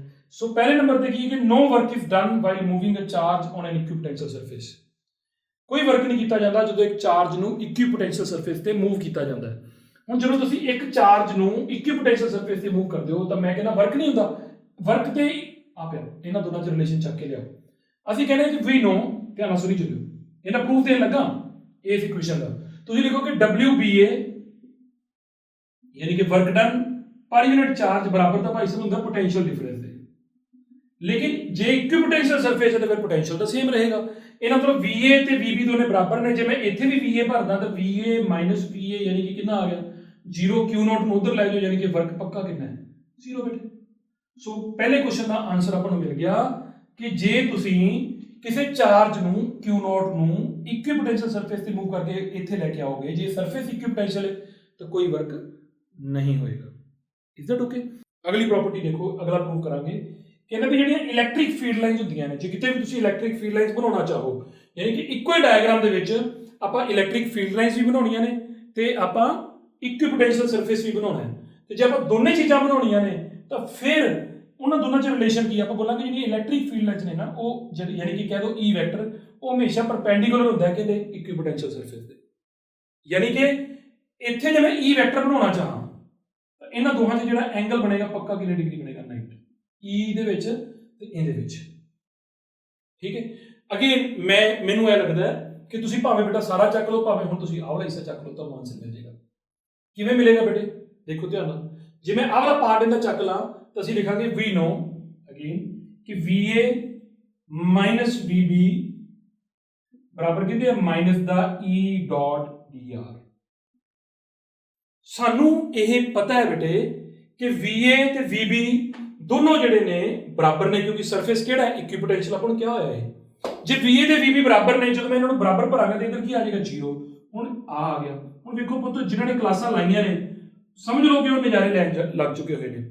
ਮੈਂ ਜਦੋਂ ਤੁਹਾਨੂੰ ਇਹ ਜਿਹੜੇ ਕਰਾਈ ਸੀ, ਜਦੋਂ ਆਪਾਂ ਡਾਟ ਦੀ ਲੋੜ ਪਈ ਸੀ, ਪਹਿਲੀ ਵਾਰੀ ਆਪਾਂ ਲੋੜ ਪਈ ਸੀ ਗੌਸ ਲਾਅ 'ਚ, ਤੇ ਗੌਸ ਲਾਅ ਦੀ ਸ਼ੁਰੂਆਤ ਹੀ ਐਵੇਂ ਕੀਤੀ।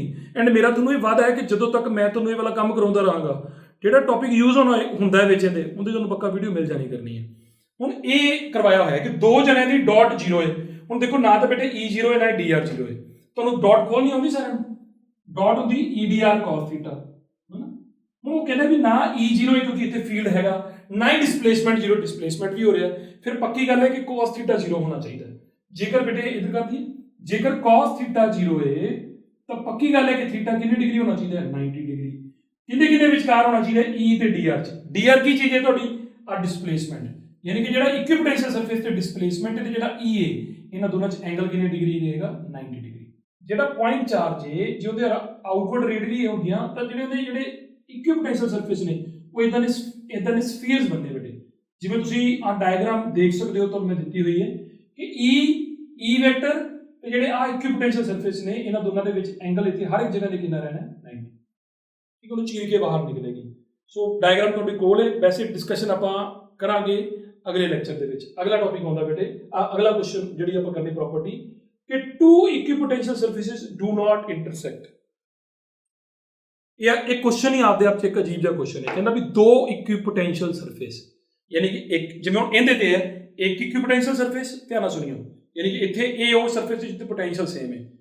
ਟੂ ਇਕੁਇਪੋਟੈਂਸ਼ੀਅਲ ਮਤਲਬ ਕੋਈ ਹੋਰ ਵੀ ਹੋਣਾ, ਉਹ ਆ ਪਿਆ। ਹੁਣ ਇੰਟਰਸੈਕਟ ਕਿਵੇਂ ਕਰਨਗੇ? ਜੇ ਇੰਟਰਸੈਕਟ ਕਰਦੇ ਹੁੰਦੇ ਮਤਲਬ ਉਹਦਾ ਆਪਦਾ ਪੋਟੈਂਸ਼ੀਅਲ ਹੈ, ਇਹਦਾ ਆਪਦਾ ਪੋਟੈਂਸ਼ੀਅਲ ਹੈ। ਜਦੋਂ ਤੁਸੀਂ ਭਾਈ ਸਾਹਿਬ ਵਰਡ ਹੀ ਇਹ ਕਹਿੰਦੇ ਕਿ ਦੋ ਇਕੁਇਪੋਟੈਂਸ਼ੀਅਲ ਸਰਫੇਸ ਨੇ, ਇਹਨਾਂ ਮਤਲਬ ਪੱਕੀ ਗੱਲ ਹੈ ਕਿ ਦੋਨਾਂ ਦੀ ਲੋਕੇਸ਼ਨ ਅਲੱਗ-ਅਲੱਗ ਹੋਏਗੀ, ਹਨਾ। ਤਾਂ ਫਿਰ ਇੰਟਰਸੈਕਟ ਕਿਵੇਂ ਕਰਨਗੇ? ਤਾਂ ਅਸੀਂ ਇਹਨੂੰ ਐਂ ਕਹਾਂਗੇ ਕਿ ਜਦੋਂ ਤੁਸੀਂ ਕਹਿ ਹੀ ਦਿੱਤਾ ਕਿ ਦੋ ਇਕੁਇਪੋਟੈਂਸ਼ੀਅਲ ਸਰਫੇਸ ਨੇ, ਇਹਨਾਂ ਮਤਲਬ ਹੈ ਕਿ ਉਹਨਾਂ ਦੋਨਾਂ ਤੇ ਆਪਦੀ ਯੂਨੀਕ ਪੋਟੈਂਸ਼ੀਅਲ ਦੀ ਵੈਲਿਊ ਹੈ, ਹਨਾ। ਜੇਕਰ ਉਹ ਇੰਟਰਸੈਕਟ ਕਰਦੇ ਤਾਂ at the point of intersection ਆਪਾਂ ਕੀ ਕਹਿੰਦੇ ਵੀ ਉਹ ਕਿਹੜੇ ਇਕੁਇਪੋਟੈਂਸ਼ੀਅਲ ਸਰਫੇਸ ਨੂੰ ਬਿਲੋਂਗ ਕਰਦਾ ਹੈ? ਮਤਲਬ ਉਹਨੂੰ ਕਰਦਾ ਹੈ ਕਿ ਇਹਨੂੰ ਕਰਦਾ ਹੈ ਜਾਂ ਦੋਨਾਂ ਨੂੰ ਕਰਦਾ ਹੈ, ਤੇ ਫਿਰ ਇਹ ਪੋਸੀਬਲ ਨਹੀਂਗਾ, ਕਿਉਂਕਿ ਆ ਪੰਗਾ ਪੈਣਾ ਹੀ ਡਿਸਟੈਂਸ ਵਾਲਾ। ਸੋ ਕਦੇ ਵੀ ਇਕੁਈਪੋਟੈਂਸ਼ੀਅਲ ਸਰਫੇਸਿਸ ਇੱਕ ਦੂਜੇ ਨੂੰ ਇੰਟਰਸੈਕਟ ਨਹੀਂ ਕਰਦੇ। ਐਂਡ ਆ ਆਪਾਂ ਗੱਲ ਕਰ ਚੁੱਕੇ ਬੇਟਾ ਕਿ ਉਹ ਕਿਵੇਂ ਦੇ ਹੁੰਦੇ ਨੇ, ਸਫੈਰੀਕਲੀ ਸਿਮੈਟ੍ਰਿਕ ਹੁੰਦੇ ਨੇ। ਤਾਂ ਇਹਦੀ ਤੁਹਾਨੂੰ ਜਿਹੜੀ ਡਾਇਗਰਾਮ ਮੈਂ ਦਿਖਾਤੀ, ਲੇਕਿਨ ਇਹਦੀਆਂ ਜਿਹੜੀਆਂ ਸਿਮੂਲੇਸ਼ਨਸ ਨੇ ਤੇ ਪਲੱਸ ਇਕੁਈਪੋਟੈਂਸ਼ੀਅਲ ਸਰਫੇਸਿਸ ਬਾਰੇ ਹੋਰ ਬੜਾ ਕੁਝ ਆਪਾਂ ਜਾਣਨਾ ਹੈ। ਸੋ ਬੜਾ ਵਧੀਆ ਹੋਊਗਾ ਕਿ ਜਦੋਂ ਤੁਸੀਂ ਇਹਨੂੰ ਪੜ੍ਹ ਕੇ, ਇਸ ਟੌਪਿਕ ਨੂੰ ਪੜ੍ਹ ਕੇ ਅਗਲੀ ਵੀਡੀਓ ਵੱਲ ਸ਼ਿਫਟ ਹੋਵੋਗੇ ਤਾਂ ਤੁਸੀਂ ਇੰਜੋਏ ਕਰੋਗੇ। ਇਹਨੂੰ ਧਿਆਨ ਨਾਲ ਸੁਣ ਲਿਆ ਤੇ ਅਗਲੀ ਵੀਡੀਓ 'ਚ ਵਧੀਆ ਧਿਆਨ ਨਾਲ ਸੁਣ ਲੋਗੇ। ਸੋ ਮਿਲਦੇ ਹਾਂ ਬੇਟਾ ਨੈਕਸਟ ਵੀਡੀਓ ਦੇ ਵਿੱਚ। Till then bye.